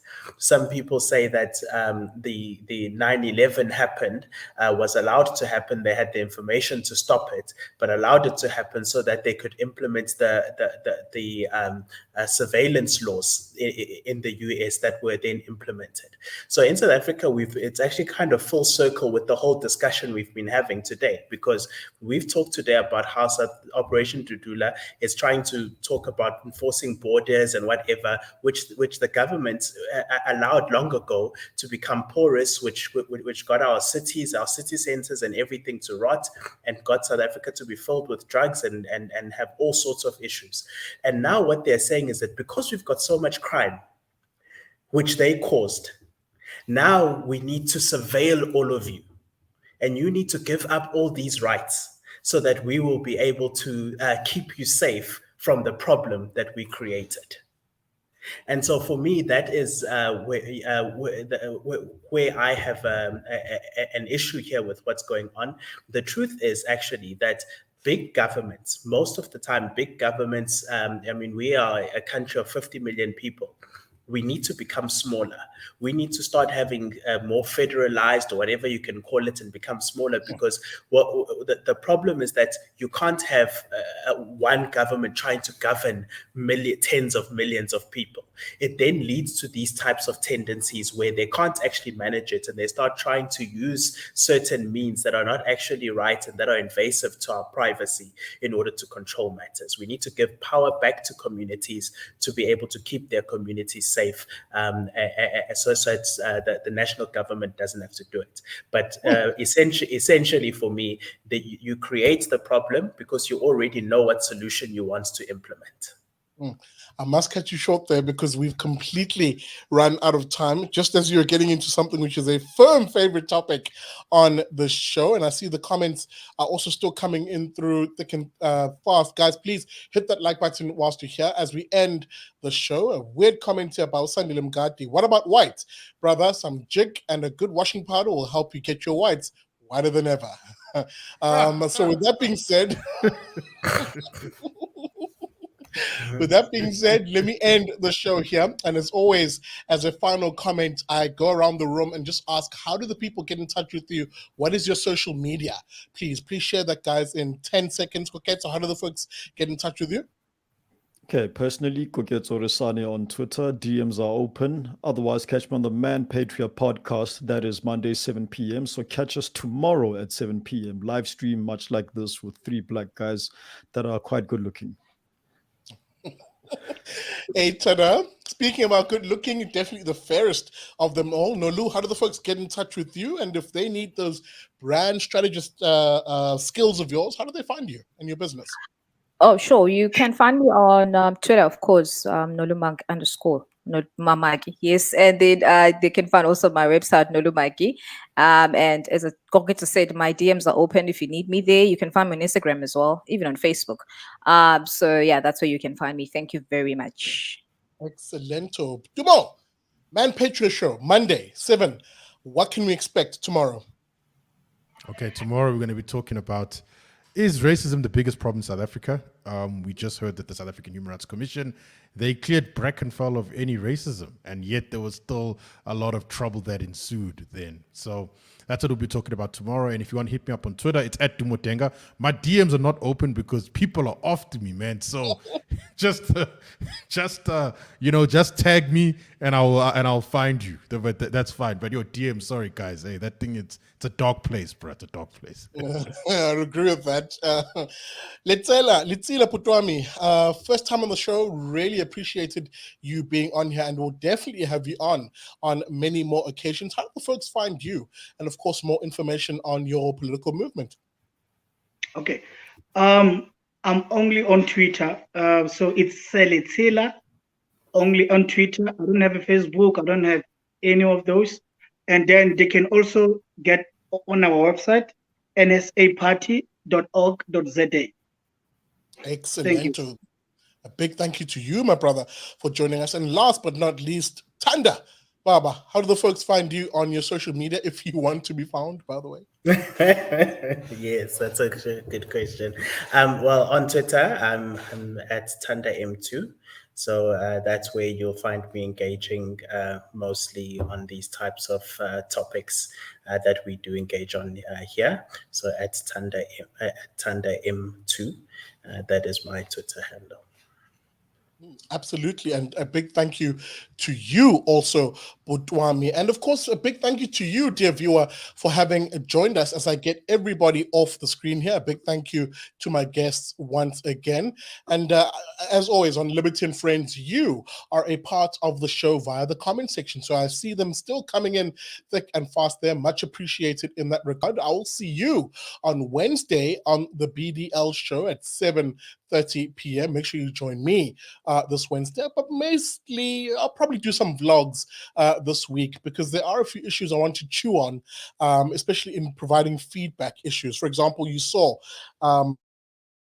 last two comments come through on the issue of Brackenfell. The Brackenfell ruling from the South African Human Rights Commission comes after other rulings on the issue of racism and the much vaunted boogeyman of the South African left and political elites of there being racism in everything. And when the facts come out, the opposite actually becomes the case. So maybe I'll vlog on that, vlog tomorrow on that on the BDL show. With that being said, a major thank you to you for watching. Remember, if you want to support the show, and I do appreciate those of you who are committing $100, 150 Rand a month towards the show. Trust me, guys, it's helping build a better quality show, and of course our studio as we get it up and running. Super appreciate that. That information on how you can become a monthly contributor is in the descriptor of this video. With that being said, hit the like button on your way out, and remember, as I always say at the end, you thought I'd forget you thought I'd forget saying it. Remember, never trust a commie.